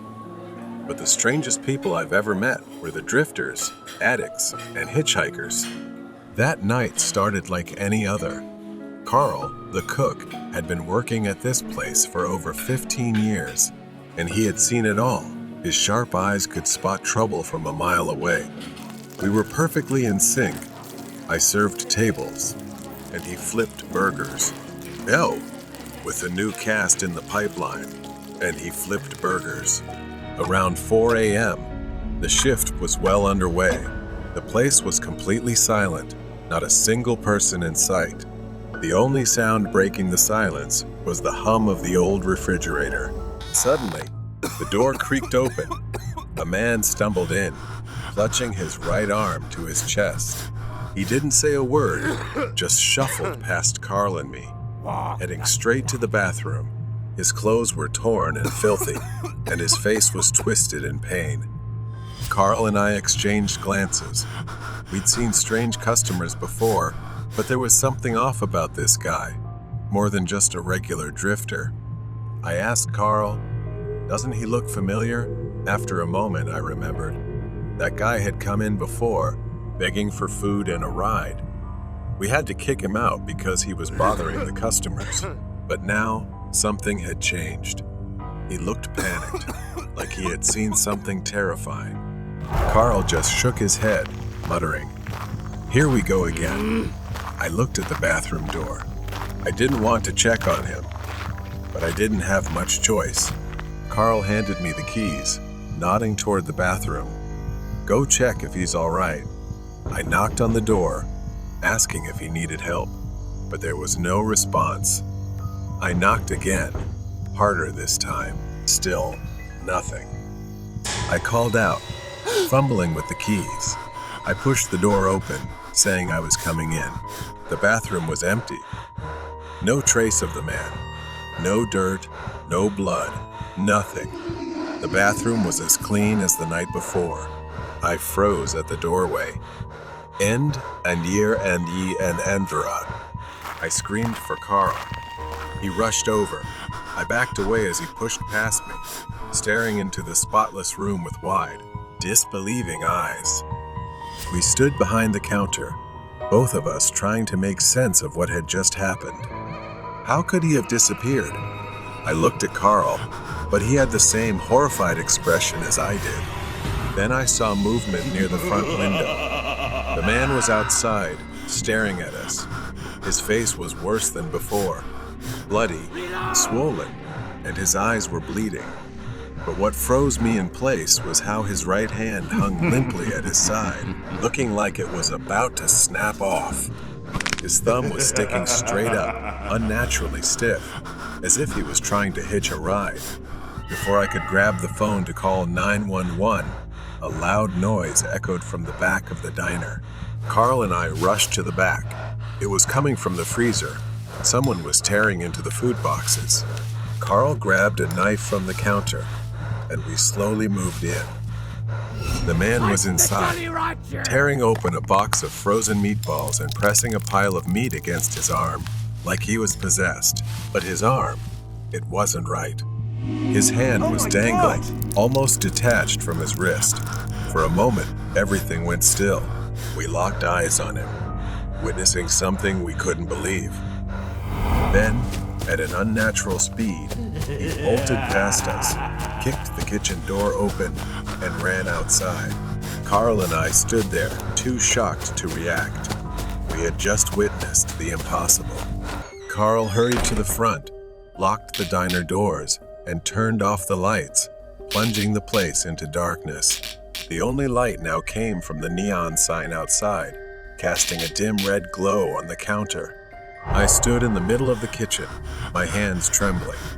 My mind raced, trying to piece together what had just happened. That man, if he was really injured, was moving with an unnatural speed and strength. And those eyes, it was like something else was controlling him. When I looked out the window, the parking lot was empty. There was no sign of the man. Carl stood with me, his face tense, his eyes scanning the darkness outside. I asked Carl what we should do now, and if we should call the police. Carl shook his head and said they wouldn't believe us, and there was no way to explain this. He reconsidered, slowly walking to the phone and picking up the receiver. But just as he dialed 911, the lights in the diner flickered. The hum of the refrigerator went silent, and for a moment, everything was still. Then, in the darkness, we heard a soft, slow tapping on the window. We bolted through the kitchen, with Carl leading the way. I glanced back just in time to see the glass shatter, and the man crawling through the window like a wild animal.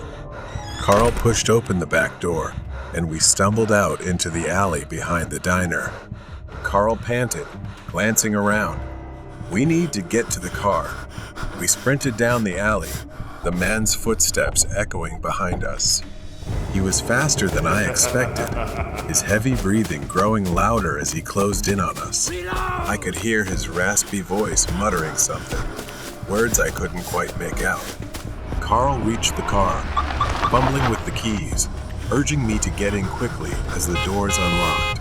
I yanked the door open and jumped inside just as Carl started the engine. The headlights flicked on, illuminating the man standing at the end of the alley.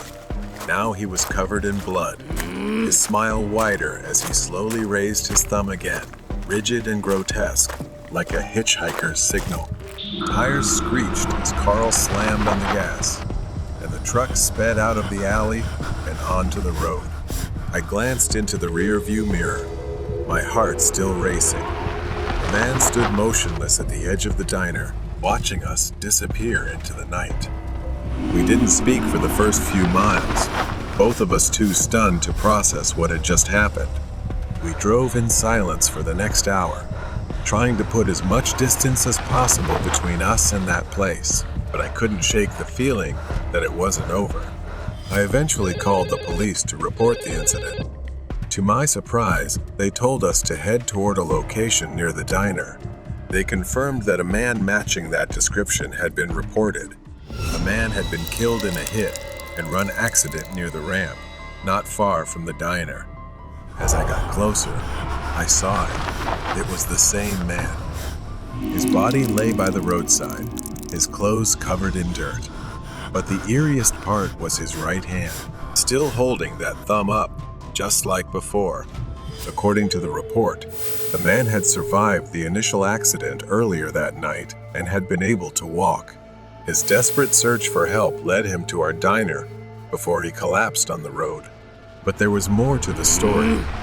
It turned out that this man had been involved in a series of violent incidents years earlier, hitchhiking across states and attacking those who picked him up. The police pieced together his history, a fugitive, infamous for attacking victims and vanishing into the night. The accident had broken his body, but it didn't kill him immediately.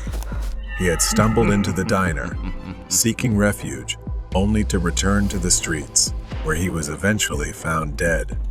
The police said he had been trying to use his injury to manipulate others. We were lucky to have escaped him. As I stood in the parking lot, staring at the diner, everything started to make sense. The man wasn't a ghost. He was real. Maybe he had finally paid the price in the same way he had hurt others on the road. That was where his twisted journey had come to an end.